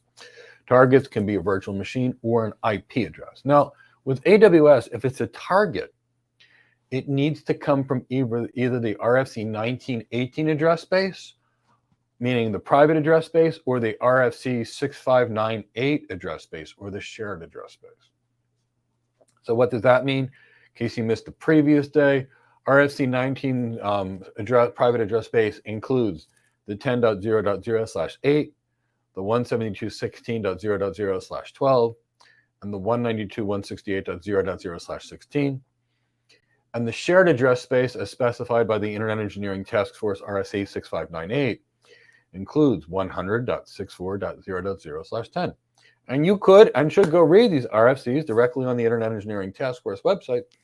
Every Cisco certified internet expert that I know had to read millions and millions of RFCs, well, maybe 100 of them, as part of their training, because this is the actual specification of how all these things work. Far more detailed than you would ever get in a book. And much more dry reading, let me tell you. They're no fun to read, but they do give you incredible amounts of knowledge. Target groups. I mentioned the load balancer listens one way and sends to a target. But what if you wanted to group your targets together to make your configuration easier? That's what a target group is for. Send it to a target group and then have 10 virtual machines or EC2 instances inside of that target group. Now let's talk about sticky sections. By default, an application load balancer will route each request to the server with the lowest load. Like I said, these things are smart. But what if you wanted to keep a session between the user and the same EC2 instance or virtual machine? Well, an application load balancer doesn't do that by natural like a network load balancer would do. So with the application load balancers on AWS, they can use a cookie to create a sticky session. And that way they can keep the same user on the same server. Now, a network load balancer will do this automatically. You don't even have to think about it because the way they process information is different. The next thing that we'll talk about is a health check. A health check is used to check the functionality. We talked about it again, and it's used the same way that a load balancer is used, or DNS would use, or a router would use to keep alive. Now, we're going to get into the security concepts next, so I feel like now is a natural time to ask for questions or experience.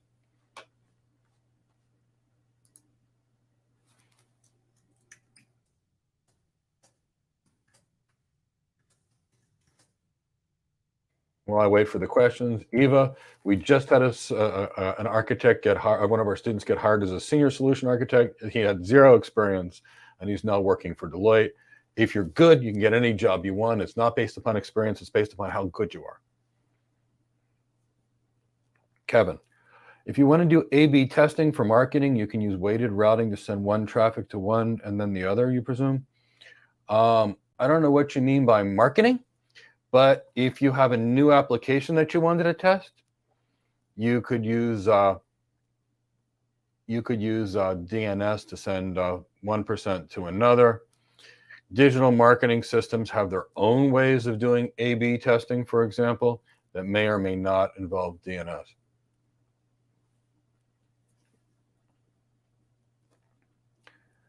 Felix, do you have to use just DNS one routing policy or use multiple?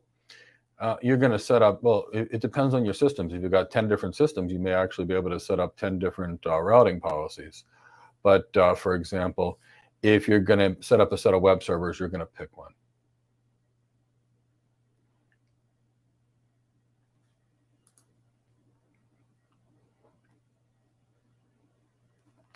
For geolocation routing, if you're in the Middle East but only speak English, does this take you back to the US UK side and call it latency? It depends on how you set it up. You could put in the Middle East an English speaking web server if you desired and still set up the routing. You could keep it in the UK. Where do you want to put your servers? That determines where you're going to send your traffic, what your business needs. If you're dealing with Dubai, I want an English speaking server pretty darn close, because there's so many English and American, specifically English expatriates there. And I worked in Dubai. I loved it. But, you know, it depends where you're at.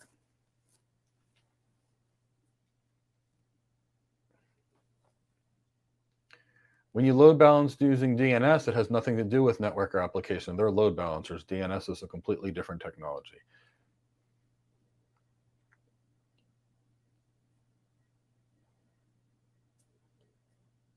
So it's not using either one. So, okay, yeah, it's done. What kind of load balancers are recommended for a multi-cloud environment? Again, it's based on the business requirements. If you need high performance, use network load balancers. If performance doesn't matter so much, then you can use application load balancers. What are the business requirements? It always comes down to that.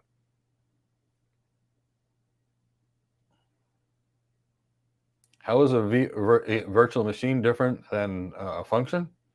100% different. A Lambda function enables you to do some basic, simple thing, and they charge it per use. A virtual machine is an actual server that enables you to put anything you want on it and do complicated things. So not even in the same universe, not even in the same technology. There'll be everything you'll have will most likely have a combination. There'll be some things you might want to use a Lambda function for, very minimal things. And we'll talk about that when we discuss Lambda. But you're not going to basically build a business without virtual machines. You can get away with using 0 Lambda functions, but you're definitely going to need virtual machines.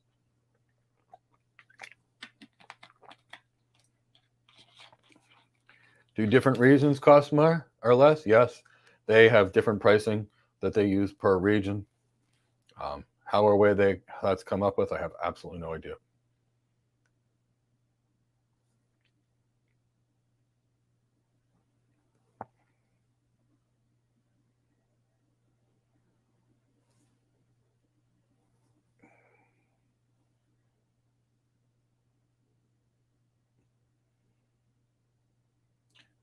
Okay, and I think the last one was from Ken Sherman, the difference between geolocation and geo-proximity routing. Geolocation routing is when you come online, it senses your IP address. So if I'm in my family's house in Greece and I go online, it senses that I'm in Greece and would send me to the closest European web server. By comparison, geo-proximity is when we divide the world into quadrants and we say, hey, this US-based quadrant's more interesting to me, so make it bigger.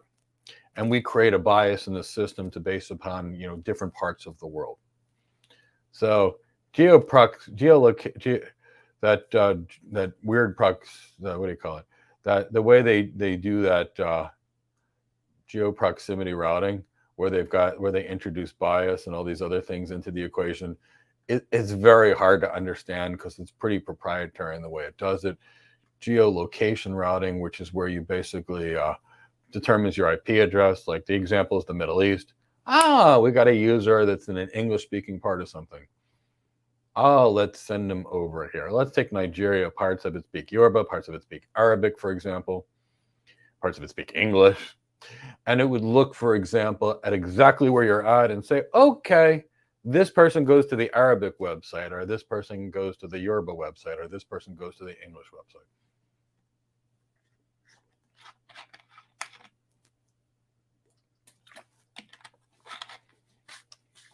And for the last one, we'll get back to the concept elastic load balancer. It's just a made-up name that AWS sticks the word elastic in front of everything. So we're going to have a load balancer that is a network load balancer and a load balancer that is an application load balancer. But if it's AWS branded, it's elastic everything. A made-up marketing term. Let's get back to the concept.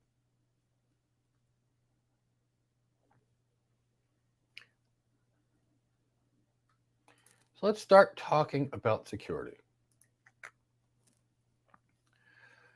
So when it comes to security, we're going to talk about, who's responsible for what parts of your VPC. We'll discuss a little bit about the principle of least privilege. We'll talk about some industry compliance standards.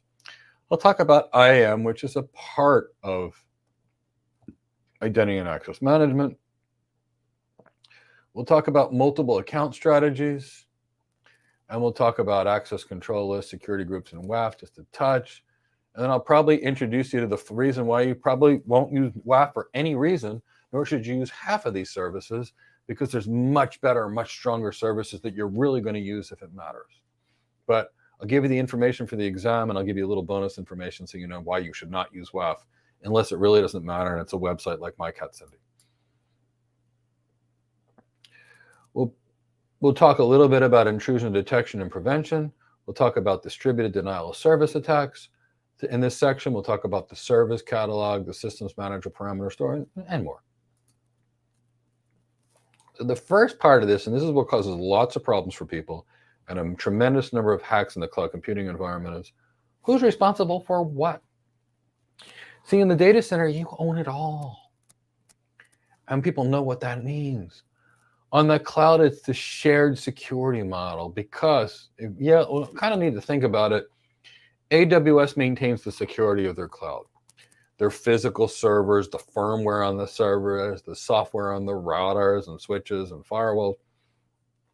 And you manage your VPC. So if they do their part and you do your part, things work great. Now, you can see there's two things to go wrong here. But the key is everybody gets hacked. It's just a matter of when. It's not an if, it's a when. So view it this way. AWS manages the underlying infrastructure and the underlying technology. You manage your virtual machines, etc. So you or your customers are responsible for IAM users and roles, patching the operating systems of your virtual machines, maintenance and the security of your applications, configurations of your security options, and physical security for the devices that you're using connecting your systems to the cloud. So I like to look at it this way. The underlying stuff, the control plane, AWS manages that. That's why I have software. There's compute, storage, managed databases, not your database, networking, the data centers or availability zones, the edge locations, which is where the content delivery network will store the regions. They do that. You deal with your data, your operating systems, your networking, whatever firewalls we should use, which is hopefully not WAF, it's hopefully a next generation firewall. And we'll talk about why you need to use next generation firewalls.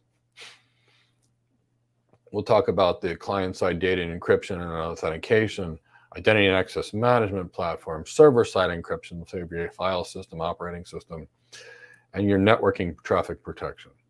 I kind of tried to divide it for you. Now let's talk about the principle of least privilege. The military is a much better term, need to know. If you don't need to know it, you don't.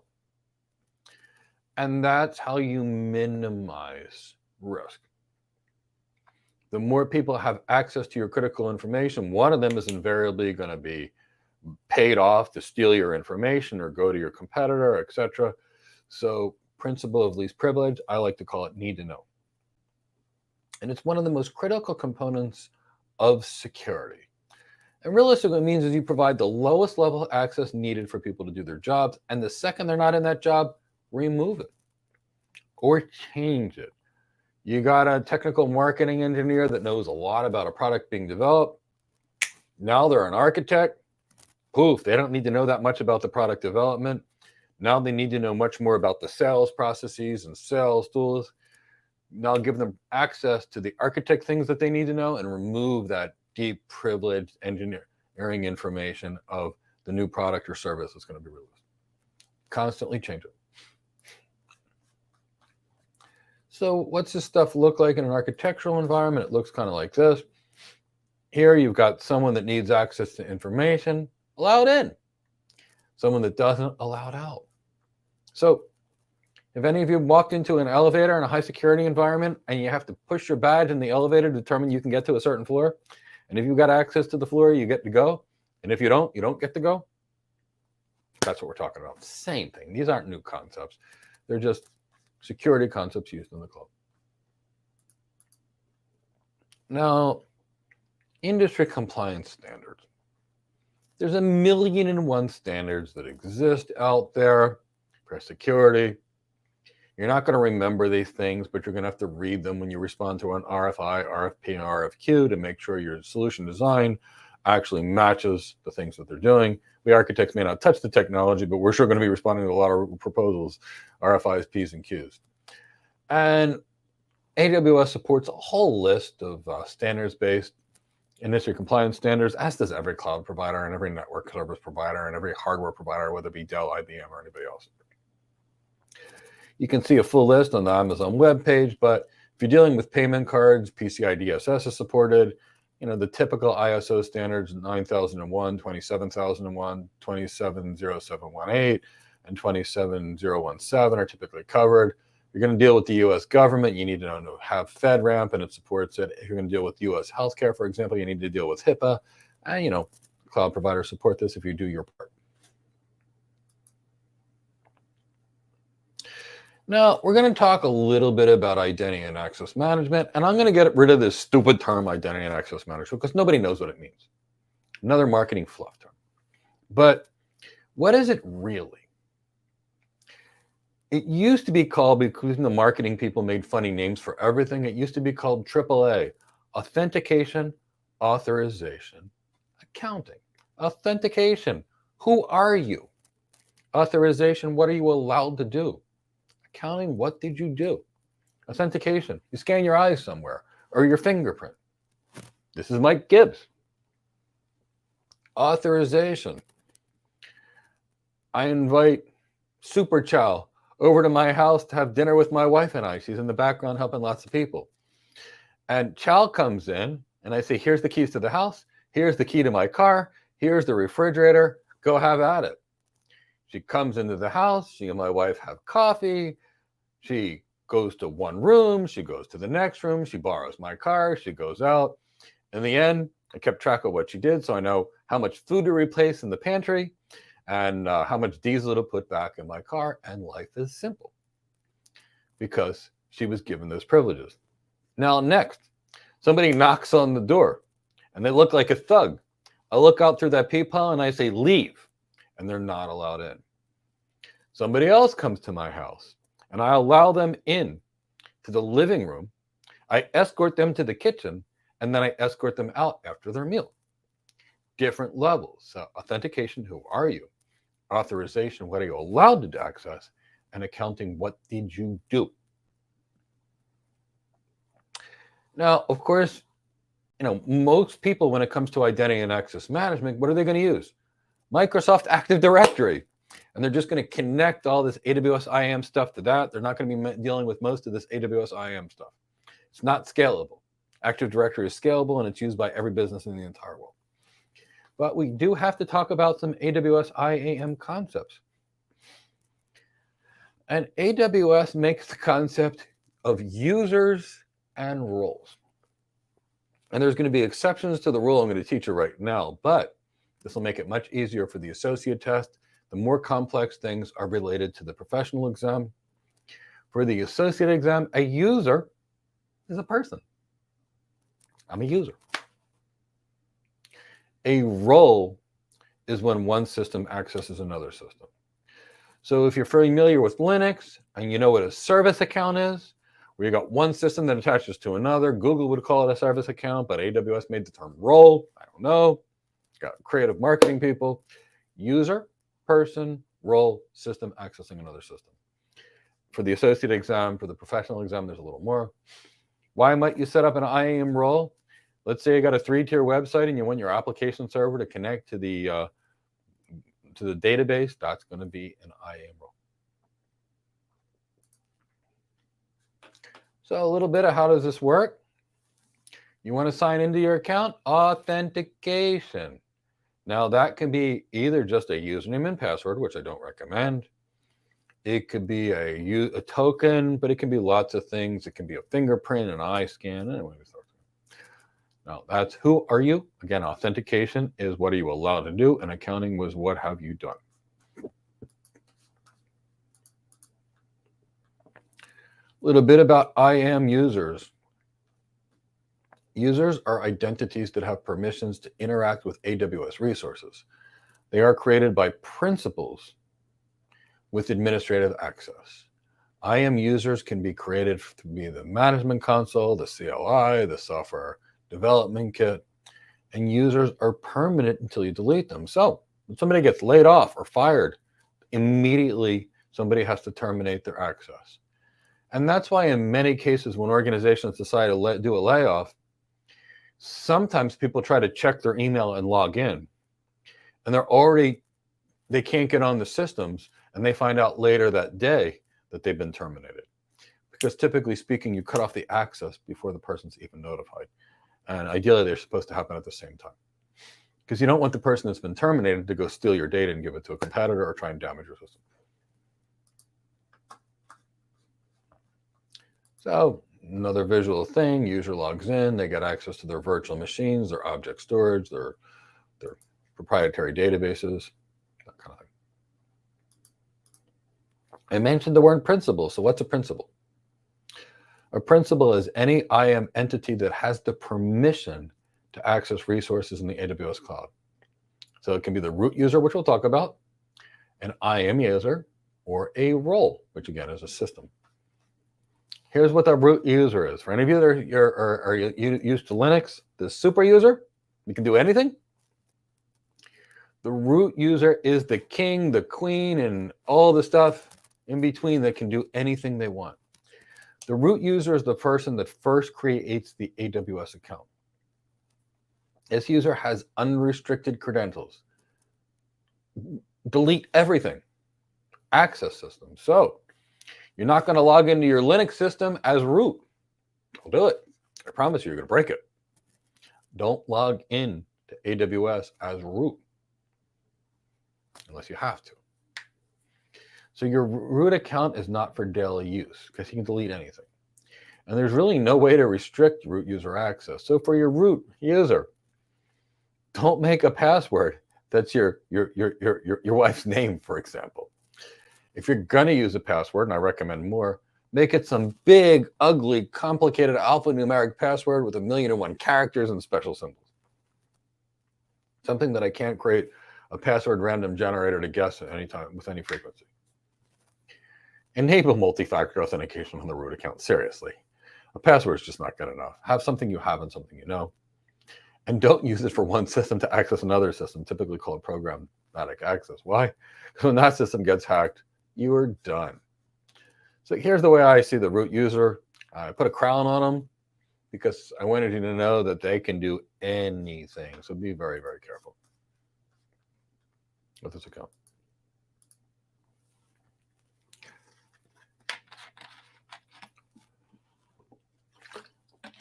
So IAM is used to determine who can access the system. And for the most part, AWS uses the same concepts like groups and users and access control policies that everybody else does. What are IAM groups? Groups enable you to create a policy with similar functions. So all systems administrators get placed into the group and they all have the same group permission. All accountants get this group. The finance team gets this group. The security people get this group. And that way, you can give the right access to a large number of people.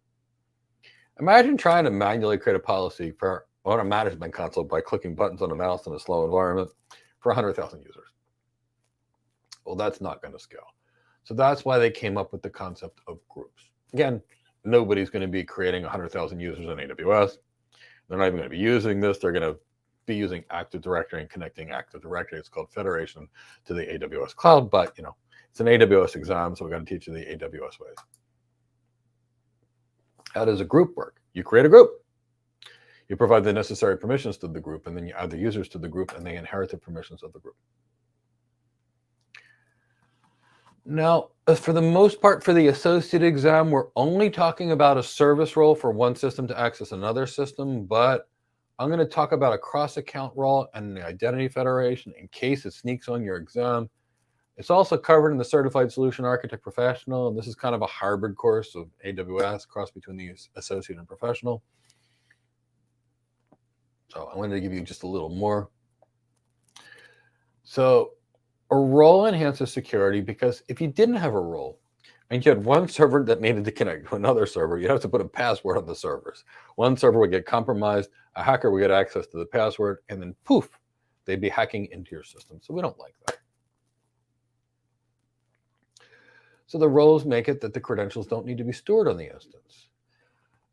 The AWS, the way it works is the AWS service gives the API that connects your systems a temporary token that is used to give access.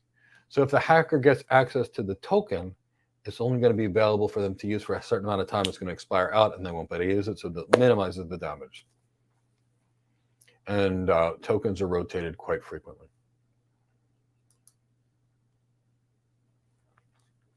So roles are used for systems to access other systems. IAM roles can be assumed by applications and services. And IAM roles, as I mentioned, use very short-term credentials. And the IAM roles use the AWS Security Token Service, which we'll talk about later. And tokens are temporary. Typically speaking, they expire in 60 minutes, but they can be set as little as 15 minutes and as many as 36 hours. So I want you to think about this. If the token is good for 60 minutes, worst case scenario is the hacker can get the token in the first second and they have 60 minutes to do damage. More realistically, some point, maybe 30 minutes into it, they're going to get the token, if ever. And then they only have 30 minutes to do damage. So it minimizes the risk. IAM roles typically grant permissions for applications on EC2 instances, but they're also used by people when connecting to an external identity provider. What's an external identity provider?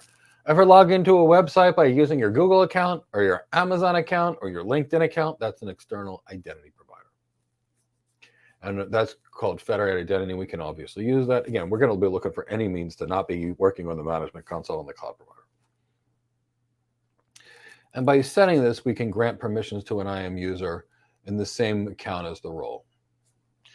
Now, if we grant permission from an IAM user to a different account, Mike's account to Chris's account, that's called the cross-account role.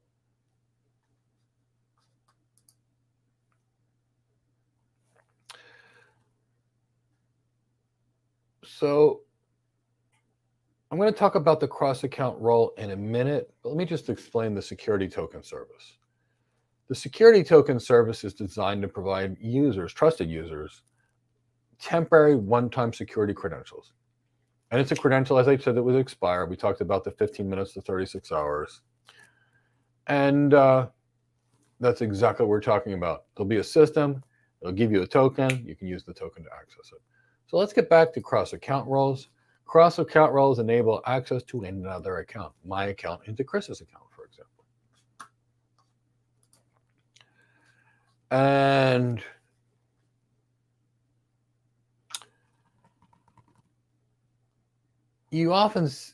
they can be set up to allow access to accounts that you don't own. So if you think about it, if you're giving somebody else access to your account, you got to be really, really granular and restrictive on the privileges you give them. Because you connect two businesses, there's lots of business opportunities, right? Yeah, but now there's risks. So the partner company that you're going to be giving access to in the cross-account role should have access to only what they need and nothing else. Again, principle of least privilege, as I like to call, need to know. And while it always matters to use the principle of least privilege, it matters even more when it's an external entity that you're allowing it.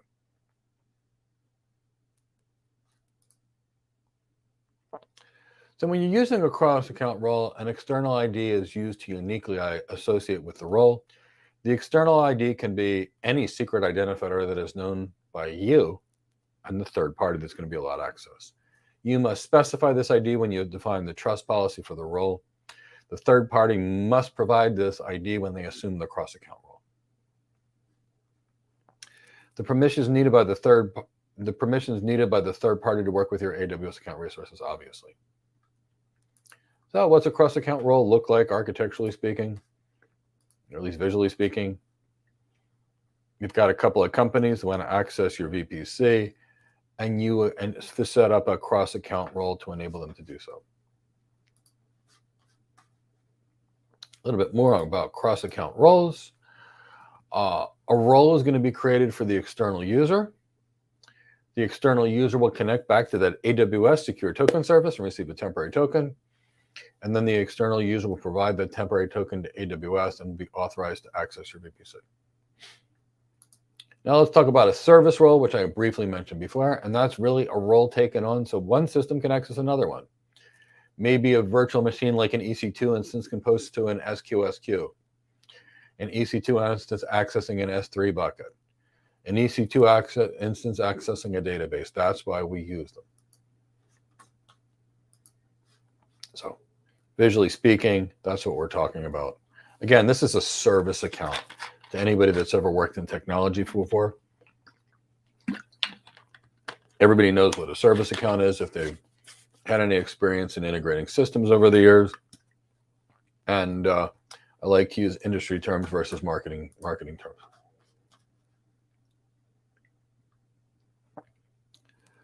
Okay, I'm going to talk a little bit about identity federations. And it's going to get a little icky and technical here. Again, this is bonus content. This is much more for the certified solution architect professional, but might as well know it.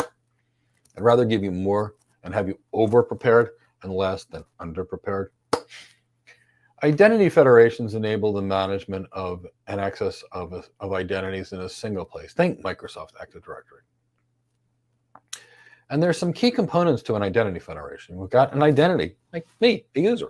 I'm the identity Mike. I've got this beautiful cat. Her identity is named Cindy. We're also going to have an identity store, and that's where the identities are located. Hey, Microsoft Active Directory, everybody uses it. And then we're going to have something called an identity broker. And that's going to be an application that's going to access the identity store, like at Microsoft AD, and provide a temporary credential to AWS. Now, I'm going to give you a step-by-step, and it's going to be ugly, but this is how it works. The user logs into their identity broker using their corporate credentials. The identity provider will then authenticate the user against the identity-based store, which will typically be using LDAP. Then the identity provider will generate a SAML token, security assertion markup language. That's the language these things are done in. And it's going to have all the required information, and it's going to submit that information back to the identity broker. Again, that's software intermediary between the identity store, Active Directory, and AWS. The identity broker is then going to call something called assume role with SAML and the security token service API, and it's going to pass that SAML assertion on and the role for the role to assume.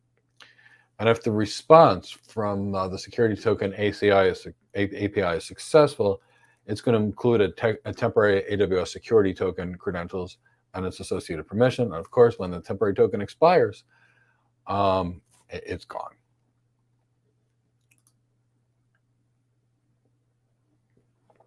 So why are we using identity federations? To enhance IAM scalability. Every enterprise has got Active Directory anyway for their users, so we can federate to this Active Directory thing, or we can hire a bunch of people and give them tasks all day long to just type stuff into AWS. Now, why are we going to hire extra people when we've got something that we use for every one of our systems anyway? So it just doesn't make sense. Now, we can also use external identity providers such as Google, Amazon, Facebook, Apple, Twitter, LinkedIn. Let's talk a little bit about single sign-on. We can also do single sign-on. And single sign-on is really an authentication method that enables users to securely authenticate and then release multiple websites. So in the old days, I remember you'd sign on to your account in your company, and then you wanted to access a different server, you'd log onto that, and it would have a different password, and then you'd log onto a different server, and it'd have a different password. You could spend half of your day logging into symptoms. And it got so complicated that what we did is we'd have little sticky notes sitting on our desk. Password for this server, password for this server, password for this server, password for this server. Because the companies were trying to mandate security by segregating your systems with 1,000,001 passwords that were too complicated, and nobody could remember all their passwords. And so people would use sticky notes, and then a hacker would just walk past the thing to get access to your passwords, and poof, you're done. So the single sign-on, saved time by basically enabling you to log on one system and get access to many systems. And it eliminated users from putting sticky notes with their password all over their desk. Believe me, there's not an enterprise that I haven't seen that didn't have desks full of sticky notes in the old days. Part of this. So single sign-on service enables you to sign into one place and get access to everything you need. Typically speaking, single sign-on is used in a federated environment. You log into Microsoft AD, Active Directory, Azure Active Directory, Salesforce, or one of these identity providers, and then poof, you get access to all your systems. It enables your users to authenticate once and not sign on again. And as soon as they sign on, their groups are determined and their privileges are assigned. Love single sign-on because it makes things much better. You've got your single sign-on, especially if you've got a hybrid cloud, or even if you don't have a hybrid cloud, you can use Microsoft Active Directory in the cloud. Your AWS federates to this, and you have access to all the services you need. Let's talk about identity federations. Amazon has a service called Cognito that will provide authentication, authorization, and user management for web and mobile apps. It provides a means to connect to identity providers. Basically, Cognito enables organizations to syncretize their identity management and data across mobile devices. Cognito users can sign in directly with a username and password, or with a third-party identifier such as Facebook or Google. And the user or application is going to authenticate with Cognito, get a token, and then access the systems with the token. As you can see here, user authenticates and gets their tokens. They trade their tokens for credentials, and then they access various AWS services. So that's what we're really talking about here.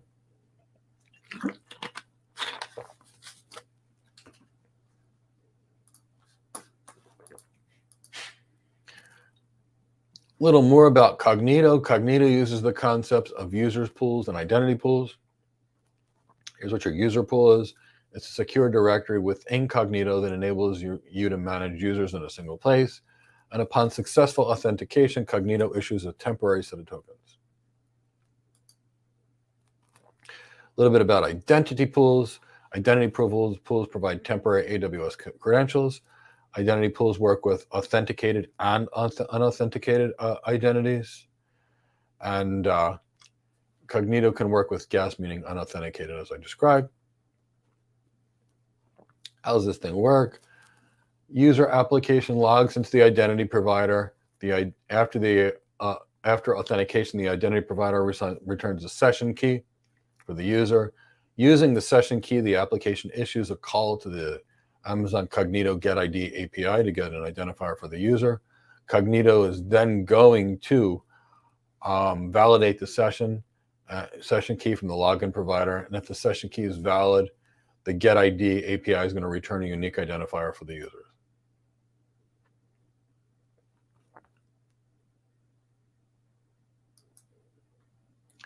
Let's briefly talk about the directory service. If you've got your own Azure, Microsoft Active Directory servers, you're not going to use this. If you didn't want to have your own Microsoft Active Directory servers, and I'd be fully managing my own systems. They're not that hard to do. And then you could take that same system, put it in multiple clouds all at the same time.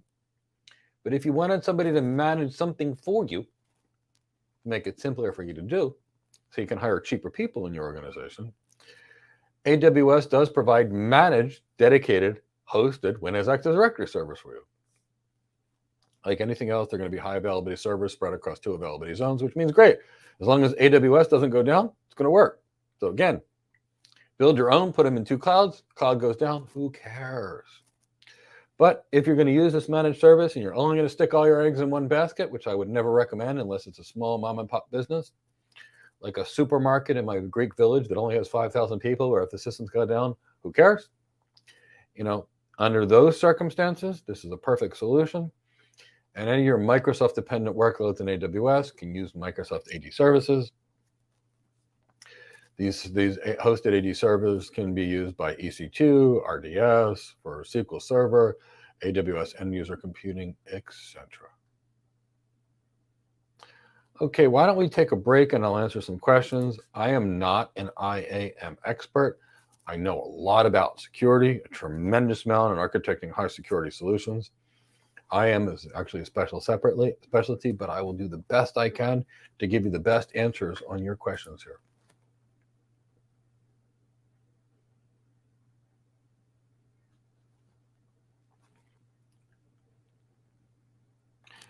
Dumb question, no questions dumb.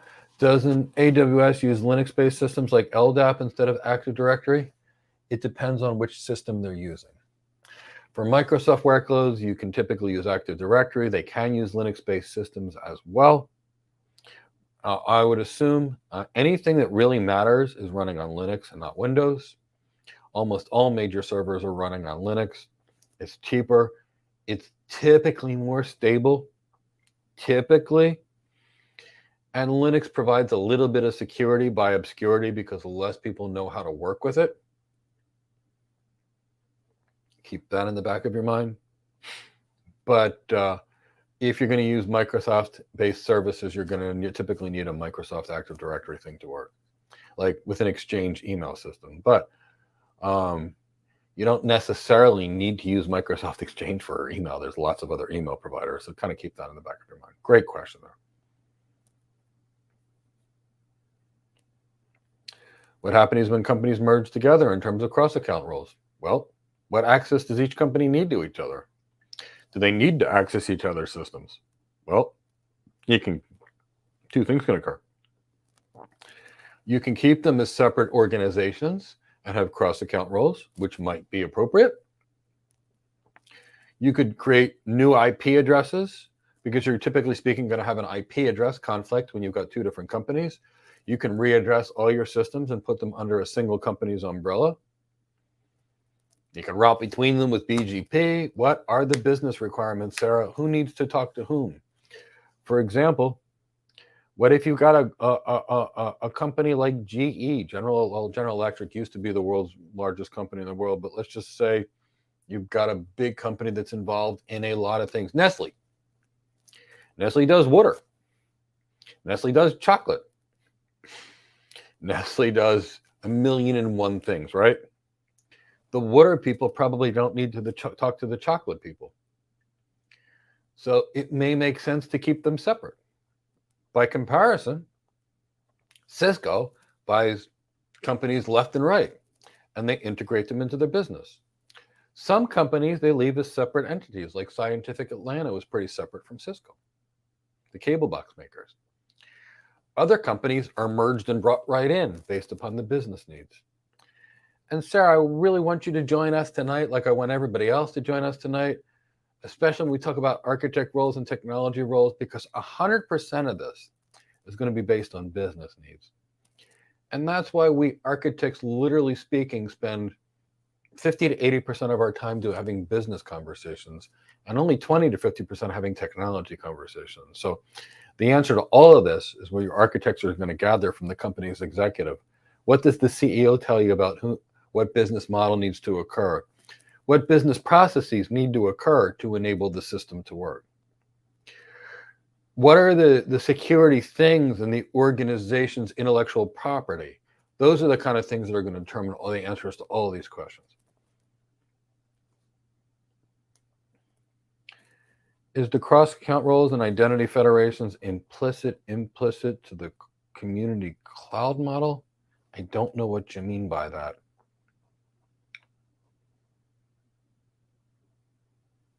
Not sure what you mean by that.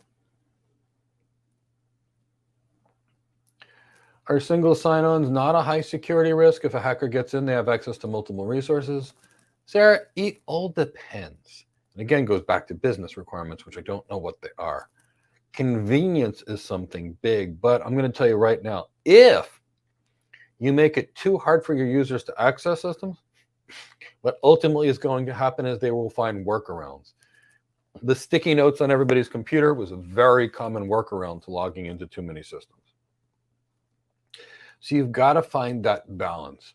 Now, for example, depending upon the security, you might use a combination of the both. Let's say you've got real security environments. You got single sign-on that gives you access to the majority of the servers, but then you need access to something else and you use different set of passwords. So what are the business needs? Say you want to go to a military base, for example, or a high security environment like that.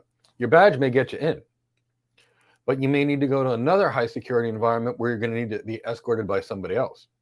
And then some things you might only be able to go to a single room and talk to somebody with based on something else. But the business requirements are going to determine all of that.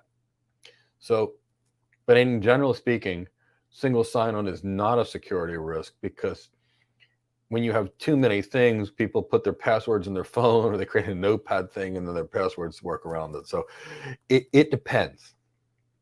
It depends what we're trying to protect. You might have a combination of all these things together.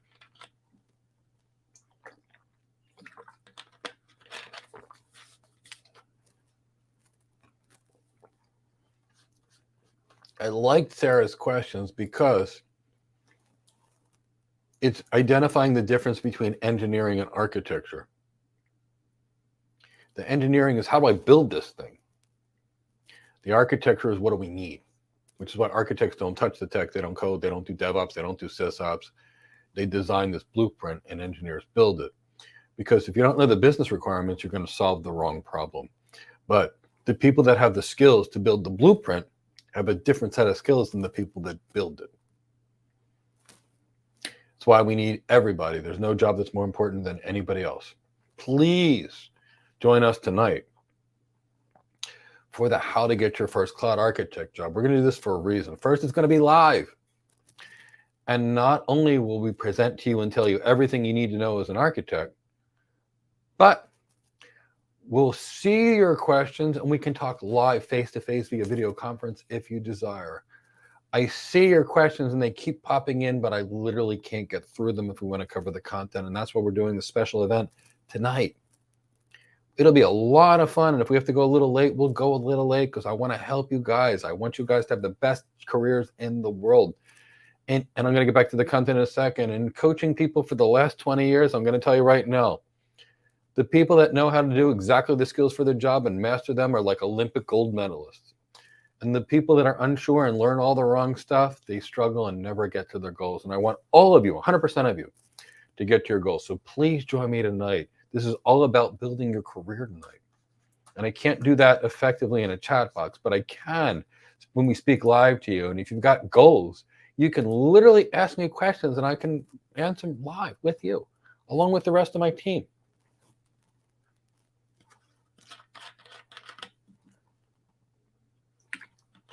So let's talk about some authentication options. And somebody from my team, please provide a link to that again. I want everybody to attend tonight that wants to have an elite cloud computing career. So let's get to your authentication options. And the time for the event tonight is 7 p.m. Eastern, right, Chris? Yes, that is correct. And when you try to log in and when you sign up for it, and my team will probably have the link, it will actually convert it to you in your own time zone. And I promise you it'll be well worth your time. So let's get into authentication options. Lots of ways you can sign in, right?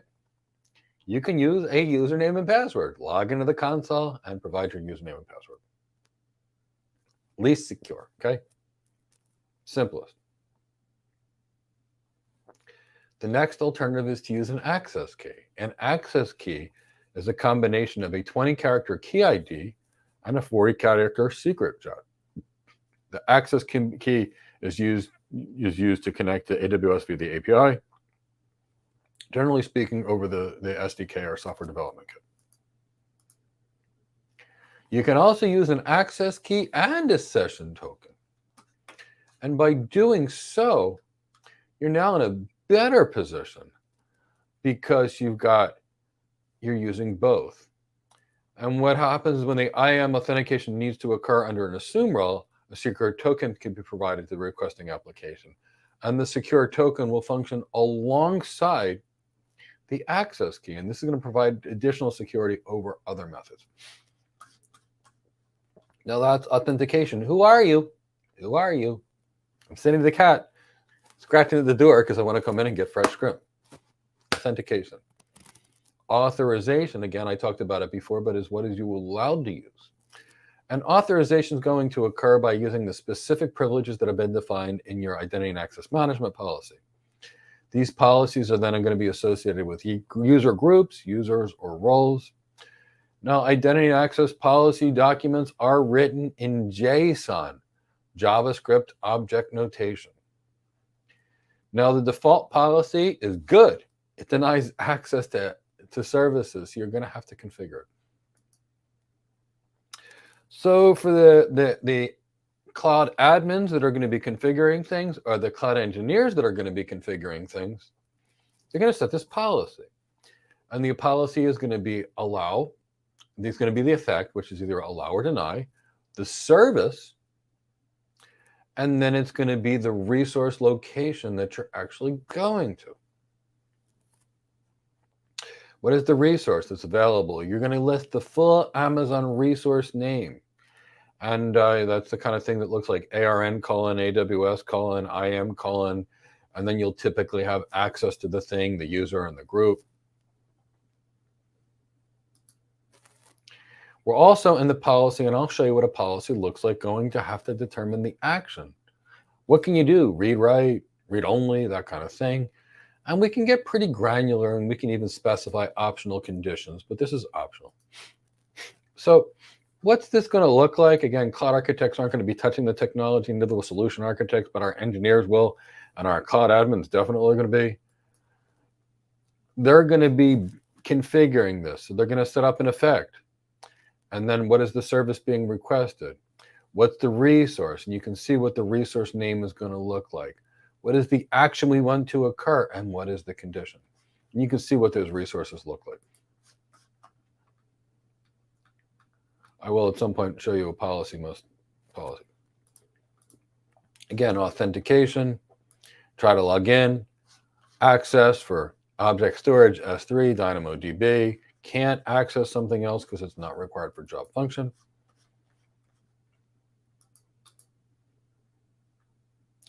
So before we show you what the policy looks like, let's talk about how your cloud admins and cloud engineers are going to create your policies. An IAM policy determines who or what can access your systems. So in the policy, you're going to assign permissions to specific things, specifically the Amazon resource name. Now, you can provide very specific access to everything by listing each resource name, or you can use a wildcard statement, like an asterisk. For those that are familiar with regular expressions kind of things, the BGP regular expressions, it's the same regular expressions we're talking about. And they're basically going to be two main kinds of policies, an AWS managed policy or a custom managed policy. Here's a managed policy. It's a standalone policy that's created by AWS. And believe me, they got a lot of really great policies that are going to work for most everything without you thinking about it. Assuming you're not using Active Directory, which you probably will be. But standalone policies are going to be created by AWS, and they're optimized for common average use cases. And they're going to be predefined. So here's an example of a predefined role. An administrator access, which is going to provide access to everything, right? Or a power user access, which will provide access to everything except IAM. You can set that, or you could make your own policy. Now, there's lots of ways you could make your own policy. You can make your own policy from either writing it from scratch, and I'm going to put this in the window as well. They actually have a web page that'll ask you some questions, and you can go to that website, and that website will ask you some questions, and it's going to generate a policy for you. As we move, coding becomes less and less relevant, and generative AI can actually start doing a lot of the coding for us. This was pre-generative AI. Basically, people told it what to do, but it's getting much better than generative AI. So in the navigation pane, what you would do there is you'll choose policies, and you'll see a list of managed policies that you can actually pull from there, that you can actually pull from for managed policies. And there's another one to custom create your policies as well. Sorry, I got ahead of myself there. Now let's talk about customer managed policies. And these are policies that are created and managed by you or the customer. They're not going to be visible outside of your organization, and they're custom made for an organization's need. Again, you can create one from scratch. You can. You can copy an AWS managed policy and then tune it for your specific needs, kind of the way programmers write most things. They don't write their own stuff. They look for something that's out there and they tune it. You can use both, or again, you can create one from scratch. Here's what the policy generator looks like. I'm sure the interface has changed a little bit because they constantly change it, but it's going to look a little bit this. You tell it what kind of policy, you add your stuff, and it automatically spits it out. Or if you've got a JSON programmer on your team, they can just create one. It's going to look like this. And what are we really looking at? And I am not a programmer because I'm an architect and architects don't code. But we've got a statement that says effect allow. What are we allowing? We're allowing access for a virtual machine, an EC2 instance, to add a block storage volume, EBS. We're telling it exactly what resource they're allowed to, and then we're specifying a condition. If you wanted to manually make one yourself or tune a pre-made one. Let's talk about applying some of these IAM policies. For the policy to work, it needs to be associated with an IAM principle, and it can be applied with a user policy, managed policy, or group policy. User policy is a policy created for the user, but you got a scalability nightmare. A managed, because you'd have to create one for every user. A managed policy is a policy that's created for the user, but can also be applied to groups. And a group policy is designed for the group. That's going to be the most scalable of your options. So what am I talking about? User policies, group policy. So here you've got the user account, or the AWS account. We create a group for administrators, developers, and test users, and each one of those gets the permissions, as I described earlier, of the users in that group.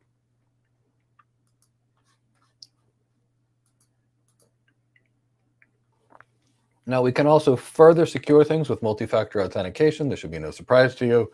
You want to do a transaction at your bank, you get a text message, for example, and it asks you, sends you a code, and then after you get that code, you give it to your bank, and they say, yes, you can wire this money, or whatever you're trying to do. Multi-factor authentication greatly increases your IAM effectiveness. It's something you have and something you know. So if you go to one of those ATM machines and you stick in a card to pull out cash, guess what? Something you have is that card. Something you know is your PIN. These are not new concepts. They've been used in security forever. Your fingerprint is a password, something like that. Something you have is the finger. Something you know is your password.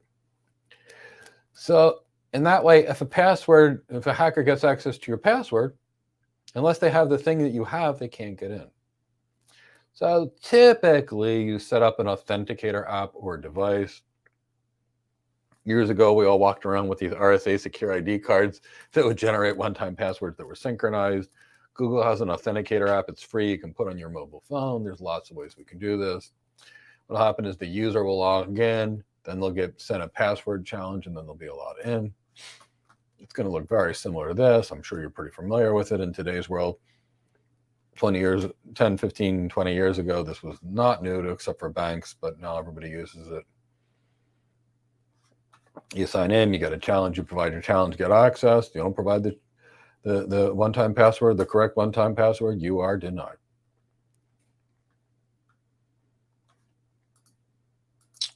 Okay, so I'm conflicted talking about this, so I'm going to talk about firewalls. Part of keeping intruders out of your system is putting a firewall. A firewall basically allows desired traffic in and blocks everything else. So for a firewall, I want you to think of a castle that's got these giant walls around the castle, right? That's a castle. That's how the kings and queens stayed safe. That, and if they caught you trying to break into the castle, they used the guillotine, and then you didn't try to break into the castle anymore. What was that song from Aerosmith? Kings and queens and guillotines? I can't remember. But anyway, so a firewall keeps unwanted traffic out. And it keeps unwanted traffic out by allowing only allowed traffic in, which is a specified of the policy. AWS has a policy that keeps unwanted traffic out. But that's it. The reason you probably should never use AWS WAF is as follows, unless your business requirements are so minimal that you don't care if you get hacked. AWS WAF will block everything you don't want in coming in until something gets in that you don't want in. Then you're done. You're hacked and it's all over with AWS. Now, a modern next generation firewall is different. So let's go back to our castle example. In the old firewall, a traditional firewall like AWS is like a wall on a castle. It's got a big wall. You climb up the wall, and if you manage to get over the wall, you're in, right? Now, a modern firewall is adaptive. It has something called intrusion detection and intrusion prevention. So let's go back to that castle. So now a modern firewall is architected like this. If you manage to get over the walls to the castle, now there's this big giant moat, which is a lake. Let's say it's filled with ocean water, and it's filled with thousands of sharks. So if you get past the firewall or the wall, which a hacker will do, in a modern firewall, they get dumped into the moat filled with sharks, and they get eaten by the sharks. And should they get past the sharks, there's a bunch of knights with bows and arrows that are shooting the attackers. And if they get past that, there's some super security detail. See, modern firewalls don't just block stuff from coming in. They respond to things that are blocking in. AWS WAF can't do that. So if it matters, AWS WAF is not something you're going to use. In a multi-cloud environment, you're going to use a proprietary firewall anyway. You're going to use a next generation firewall that provides real security. There's lots of companies that make them. Palo Alto makes them, they're a market leader. Cisco makes them the market leader. Fortinet makes them as a market leader, and Checkpoint out of Israel makes them as a market leader. These four companies dominate real security, and they can be purchased and used from the AWS marketplace. And that's something that you would need to know if you're an architect or designing them. But for the purpose of this exam, we're going to talk about WAF, which I don't think you should ever use, unless you're managing a website for my cat Cindy, or you're like in my village in Greece and you're trying to secure the supermarket systems. And again, only 5,000 people live in my village in Greece. So they don't have a big budget to actually promote real security. But then again, the people in our village probably aren't going to be trying to attack the supermarket either. We'd like to get our food there. So what is AWS WAF? It is a web application firewall that's designed to control your web applications and protect them. According to AWS, WAF protects your sites from common web attacks. Yeah, that's the problem, common web attacks, not unknown web attacks. And if it comes to these common attacks, such as DDoS attacks, SQL injection attacks, cross-scripting attacks, and some man-in-the-middle attacks, it can solve these. And what happens is you can rate custom security rules to allow, block, or monitor web requests. And you can put this on things like Amazon CloudFront, the content delivery network, for example. If you're going to use WAF, which I strongly recommend you don't if it matters, users can create rules that include placing limitations on certain IP addresses, HTTP headers, or URL strings. And you could block you can block IP addresses that originate from a certain country, for example, values in the header requests, strings that appear in the request that don't look right, that match, say, maybe a regular expression pattern, the length of a request, presence of SQL code that could be used by like an SQL injection attack, the presence of a script for a cross-scripting attack, basic attack stuff. So WAF monitors for common web exploits. And you can put WAF on a CloudFront distribution, an Amazon API gateway, a REST API, or a load balancer. And it's going to block common attacks from reaching your systems before they can attack your systems. Common attacks. WAF does provide some granular control like any other firewall. It just doesn't adapt like a modern firewall. Web access control list, you can either permit or deny traffic. Obviously, like a firewall, it's stateful, so you only have to apply it in one direction because it monitors the traffic. And rules or statements that are going to allow or deny, just like an access control list for the most part, other than it's stateful and not stateful. And AWS WAF will provide your traffic metrics to CloudWatch, which is a logging service, which we'll talk about when we get to CloudWatch. It's just logging, nothing fancy. How does it work? You enable WAF on the application or device. You create a policy that filters traffic. WAF is going to analyze, like any other firewall, the traffic and say, yes, it conforms to the policy, allow in, or no, it doesn't, block. And if a new attack occurs and you know about it, you can create rules. Well, of course, with the modern firewall, it's going to do it automatically for you, so it's going to stop the attack instead of telling you, hey, you've been hacked. So, here's where you'd put this WAF stuff. You'd put it on a CloudFront, a load balancer, your API. Here's another way of visually looking at it and how these pieces and parts are going to go together. In this particular environment, we're putting WAF and Shield on our load balancer, and then we're going to use an access control list to protect the subnet, and then we're going to use a security group to protect the host. This is nothing compared to security, compared to what we need to do, but at least it's a start for you to think about security. When it comes to security, what we're really talking about is as follows. It's like an onion, defense in depth. Meaning if you get past the first layer, have another layer, and another layer, and another layer. And that way, there's always something to keep fighting. And I strongly don't recommend using any firewall that's not a next generation firewall.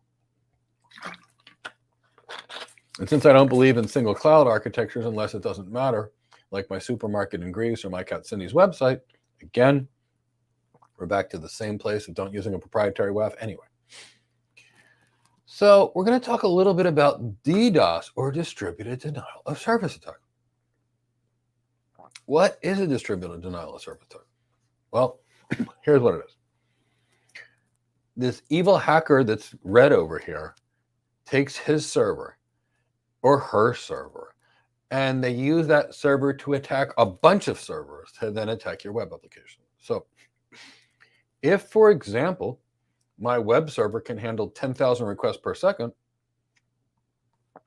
and I can use multiple servers to send 25,000 requests per second, but my server can only handle 10,000, my server is going to crash and won't be able to support anybody. So that's a distributed denial of service attack. Now, there's a lot of things you can do to prevent distributed denial of service attacks. We can prevent them with a full security traffic posture. Next generation firewalls, intrusion detection, intrusion prevention systems, even though they're integrated to next generation firewalls, have a second set of them, have two sets of firewalls. Block unwanted traffic with a network access control list. Put a security group on the server. And there's a lot of stuff we got to do to secure a server that they don't cover in the professional or the advanced security exams, but any architect would know the kind of things we would teach and to our architects. Now next, autoscaling. Autoscaling in DDoS, what are we talking about? Why does that make sense? Well, remember I showed you that, let's say the web server can handle 10,000 requests and the DDoS attack is sending 25,000 requests. If we can autoscale and be able to handle 30,000 requests, then we mitigated the attack temporarily by adding capacity. Now it's going to get expensive to do that, but if it's mission critical for your business, autoscaling on the cloud is something you can do. Now that's something you can do on the cloud, which you can't do in the data center, which is one of the beautiful things that the cloud offers. So everything is an architectural trade-off. Some things are better in the data center, some things are better in the cloud. This, by the way, is better in the cloud for the web app. Of course, you've got greater security in the data center. Well, when I say that, I'm going to make this clear. In a modern, well-architected data center, you've got much better security in the cloud. But an old, dilapidated data center will not be as secure as the cloud.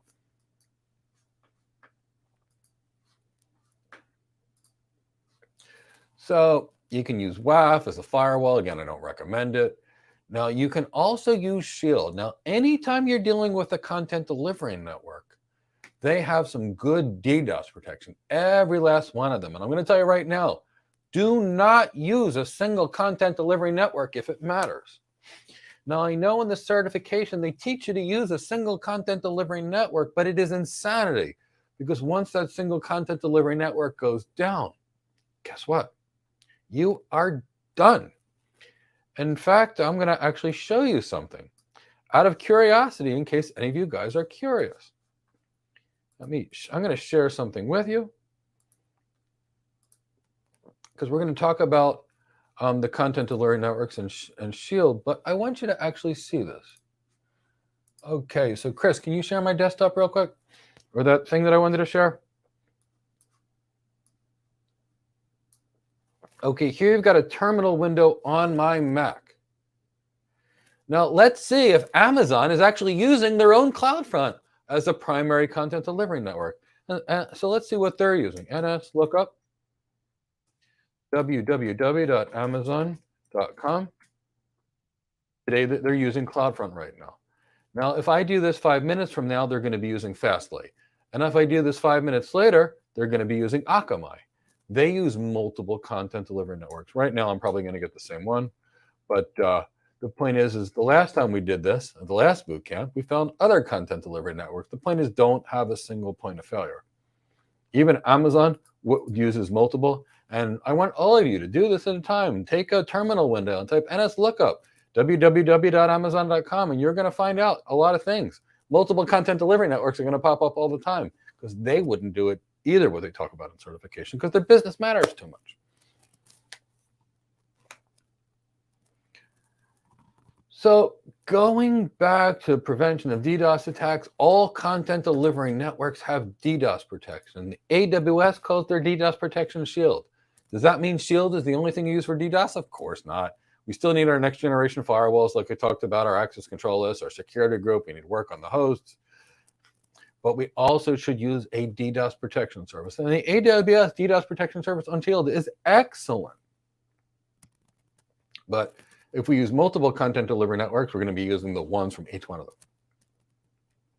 Common content delivery networks are Fastly, Akamai, CloudFront. There's a lot of good ones. Verizon has one that Azure uses to their most premium customers. Of course, Azure has multiple content delivery networks as well. So Shield Standard is free when you use AWS Web, and it blocks most common DDoS attacks. It's a good service, a real good service. It protects against 96% of the most common attacks: SYNAC attacks, reflection attacks, HTTP slow reads, and Shield Standard blocks things on policy. Again, I hate things that are based on policy. Here's why. You don't necessarily know the way people are going to attack you. For years, I studied Krav Maga, and there'd be people in the class that said, the attacker didn't choke me properly. And I'd say, yeah, so you expect all attackers to be trained on choking? You learn how to get out of different chokes. And that's the problem that we're talking about with Shield Standard. It's not adaptive. Now, AWS provides some much better protection in Shield Advanced, and it's adaptive. And of course, you're going to pay for this. It's not free like the other one is, but you're going to pay for it. But this gives you some very good DDoS protection using the AWS Content Delivery Network. And if you're using 2 or 3 content delivery networks on a mission critical system, and guess what? You got to use an option like this on each one of them. And this you can put in your load balancers, your virtual machines, your CloudFront distributions. You can set it up on Route 53. And it's dynamic. So in addition to those common patterns we talked about before, if a different kind of DDoS attack means the attacker is attacking differently, Shield Advanced can adapt to it. So this is a serious security service for prevention of DDoS. Now, it allows visibility and notifications for layer 3, 4, and 7 attacks. And for the customers that buy this, if they have business or enterprise support, they've got a 24/7 DDoS response team that can help them. So this is an actually great service. While we're on topic, we can talk about Guard Duty, which is a basic security service that monitors your accounts, and it looks at your CloudTrail, which is your auditing systems we'll talk about later, your DNS and VPC flow logs. and it's going to look for patterns of behavior with compromised systems. It's going to send you an alert. Hey, you may have been hacked. Do something about it. Another service we can talk about is Amazon Inspector, which is an automated security assessment service that helps you improve your security and compliance of your applications deployed on AWS. Amazon Inspector will assess applications for exposure, vulnerabilities, and deviations from best practice. And after performing, it's going to send you a detailed list by levels of security, and it will help you look for unintended access. Again, this is just automated stuff giving you alerts, okay? And when you get stuff that's automated, it may or may not be accurate. It's like when a doctor writes a prescription and the screen goes red, red, red, red, red because they wrote a prescription for ibuprofen when the person has high blood pressure. And the doctor's decision is, yes, I still need to prescribe ibuprofen even though I know they have high blood pressure, or no, I don't. So you're going to get these things. You're going to take them with a mountain and a grain of salt, whatever you want to call it, and look at it and say, is it right or not? But it is good to have better information. Another thing that we can talk about is Macie. Amazon Macie is a fully managed data security and privacy service that uses machine learning and pattern matching to discover and protect your sensitive data. Macie automatically provides an inventory of your S3 buckets, including a list of unencrypted buckets, public accessible buckets, and buckets shared outside. This is really important. Remember, 16% of all hacking attacks occur to misconfigured AWS S3 buckets. And it's never because somebody doesn't know how to configure it. That's the easy part. It's because they don't know what or why they're configuring. That's why we're spending so much more time on the content itself than the simple how to configure it. And Macie will provide pattern matching to alert you. Got a couple more security services to discuss, then we're going to stop there, but it'll give us a nice point tomorrow, to breaking point tomorrow, where tomorrow we can cover AWS services. Let's briefly talk about the service catalog. Now, in the reality is in any data center, any network, any cloud, what you put on the system is going to determine how secure your systems are. In my youth as a network engineer, I used to run around with something called a protocol analyzer or a sniffer, and I used to scan the network for traffic. And you'd find that this person would stick a web server on the corporate network, for example, or a Napster server to share music. You'd be surprised the kind of stuff that you found. People would create security vulnerabilities. They'd stick modems that you could call into the network, and I'd be searching for it to block it. The service catalog is designed to help determine what you can put on the network. It's a beautiful service. You can create a list of approved services of certain machine images, of certain kinds of servers, software databases, and anything that falls outside of the service catalog can't be deployed. So you create this catalog over here, and when somebody tries to launch something on CloudFormation, they'll either be allowed to launch it or not.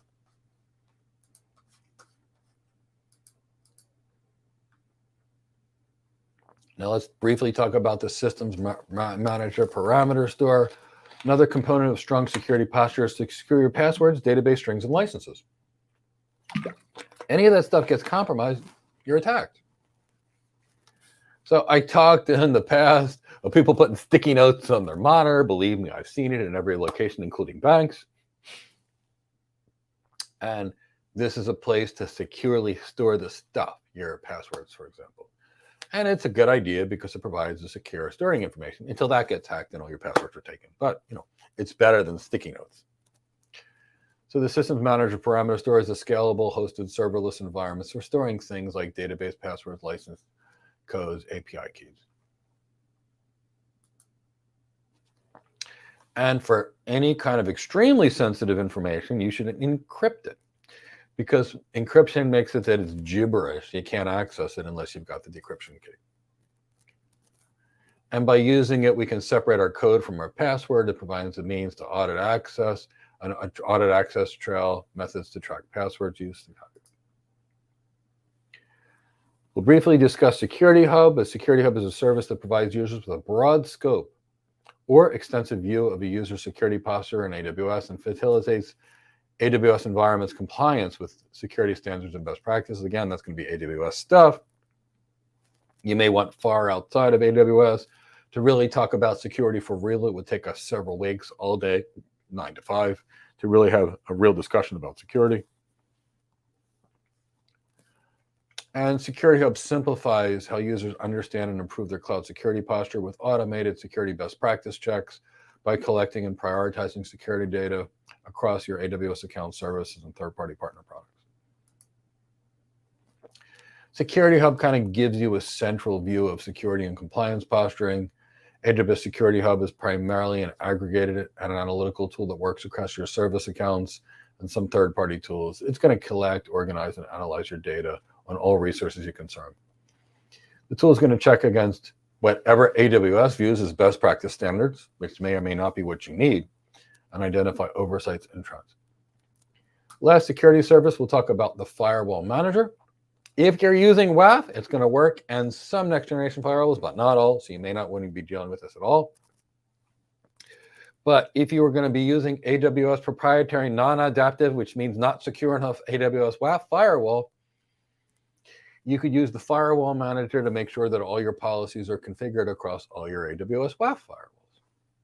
You can also use it with Shield, which is a great service, security groups, which are great, network firewall rules, DNS firewall rules, and some third-party marketplace firewall rules.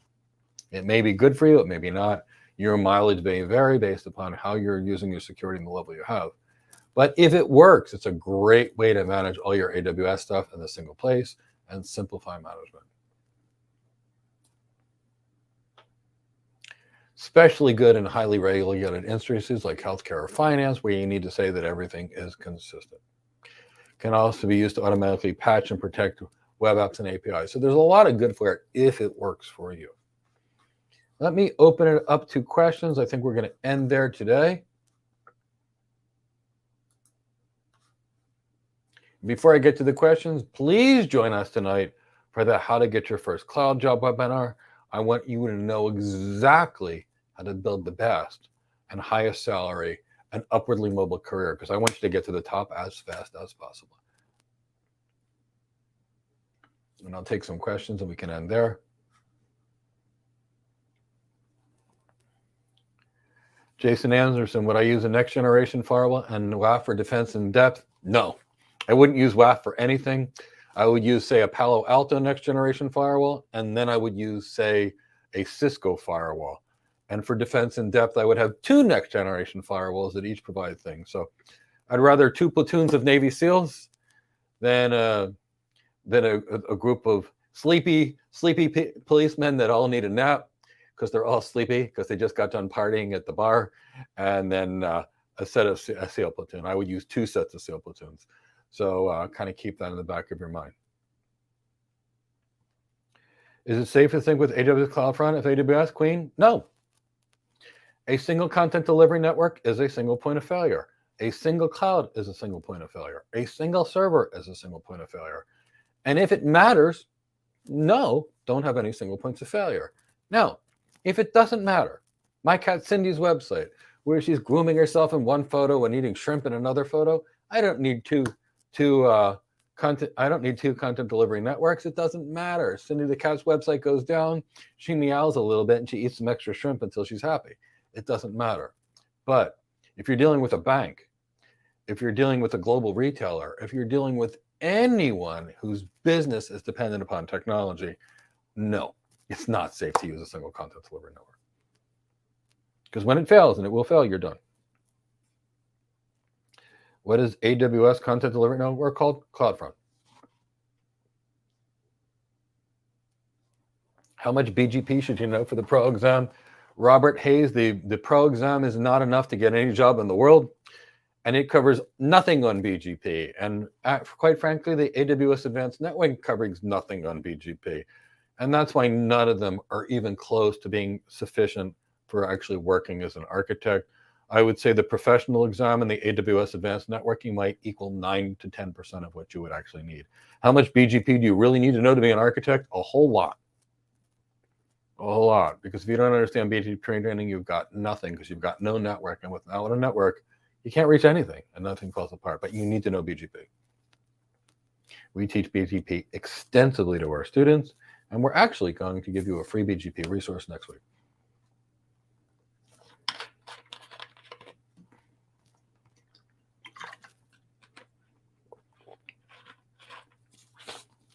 You are not a networking guy. How much networking knowledge you need to be successful in a solution architect role? Well, Pradeep, you don't need to know how to code to be an architect. You don't need to know anything about DevOps to be an architect. You don't need to know anything about SysOps to be an architect. You don't even need to know how to configure the technology to be an architect. But if you don't know networking, you can't design anything. So your cloud is a network in a data center. You can't design anything if you don't know networking and data center. So how much networking knowledge do you need to know to be successful? A lot. A lot. But it's not how to configure. Configuring is engineering. It's how to design. How do I make sure that I load share across 2 equal cost paths without getting out of order packets? How do I make my traffic go so that if one cloud fails, it goes to another cloud? How do I promote higher performance routing? That's the networking you need to do. How do I design my IP addressing plan? How do I summarize my routes so I can have my traffic? If you don't have networking, it's like a car that has no tires and no roads. Coding, not relevant to the architect. Configuring, not relevant to the architect. I mean, DevOps, completely unrelated to the architect. Maintenance, SysOps, completely not related to the architect. And that's why, Pradeep, people don't get hired, is they learn all that other stuff, and then they miss the things that are critical for the job. Come to us tonight, Pradeep, and we will cover all of the networking skills that you need to learn to be employed as a cloud architect. Very critical, very critical, very critical. Are there BGP labs? I don't know what you mean BGP labs. Is your goal to become a network engineer where you're going to configure it, or is your goal to become a network architect, a cloud architect, or enterprise architect where you're going to design it? Now, Bobby, yes, I really wanted to go to the difference and describe the difference between lab-based projects, which are irrelevant to the architect, versus knowledge-based learning. So architects come from building. Now, in building, we have 2 sets of people. We've got construction workers, and I don't know which career you want. So if you want to be a network engineer or a cloud network engineer, you're going to need to do BGP labs. But if you want to be an architect, it's totally different. So let's take building. If I want to design a hotel, I get somebody who went to school to learn how to be an architect. They know architecture. If I want to build the hotel, I hire construction workers. Construction workers effectively do labs all day. They use hammers, nails, screwdrivers, hands-on. Now, I'm going to tell you right now, if you want to, I train you to use a hammer, a nail, and a screwdriver, the equivalent of an engineer or a construction worker, and then you want to design a building, you will have no knowledge on how to do it. Because labs teach you configuration. Architecture teaches you design. They're completely different skills, which is why nobody hires a pilot that was an airplane mechanic first. It's not even relevant experience. Good question. So come tonight and we can get much more detailed in what you need to know. Any other questions?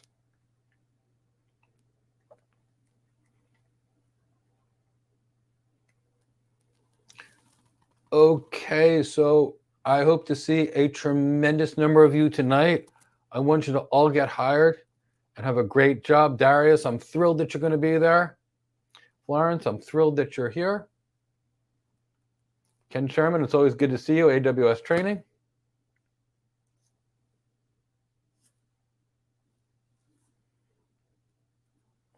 Sarah, thank you so much. We're thrilled to have you. Tomorrow, we're probably going to go about an hour later, and that way we don't have to do Saturday, because most people don't want to spend their Saturdays doing training, so we're going to have probably go 30 minutes to an hour late tomorrow.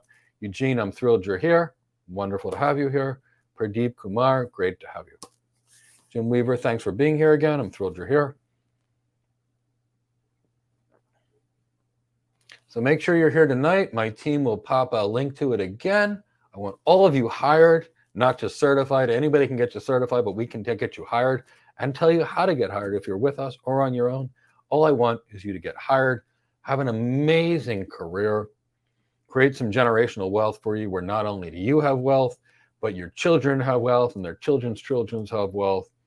And it's going to be at 7 p.m. Eastern tonight. And when you register for the webinar on our site, which Chris and Chow just posted there, they'll post it again before we leave. It will even convert it for the right time zone for you. To save some energy, I'll see you all at 7 tonight, whatever time that is for you guys tonight. And you're going to learn more than you've ever imagined. So wonderful to see you. I'll see you tonight. And then tomorrow, we are back to the fun AWS training.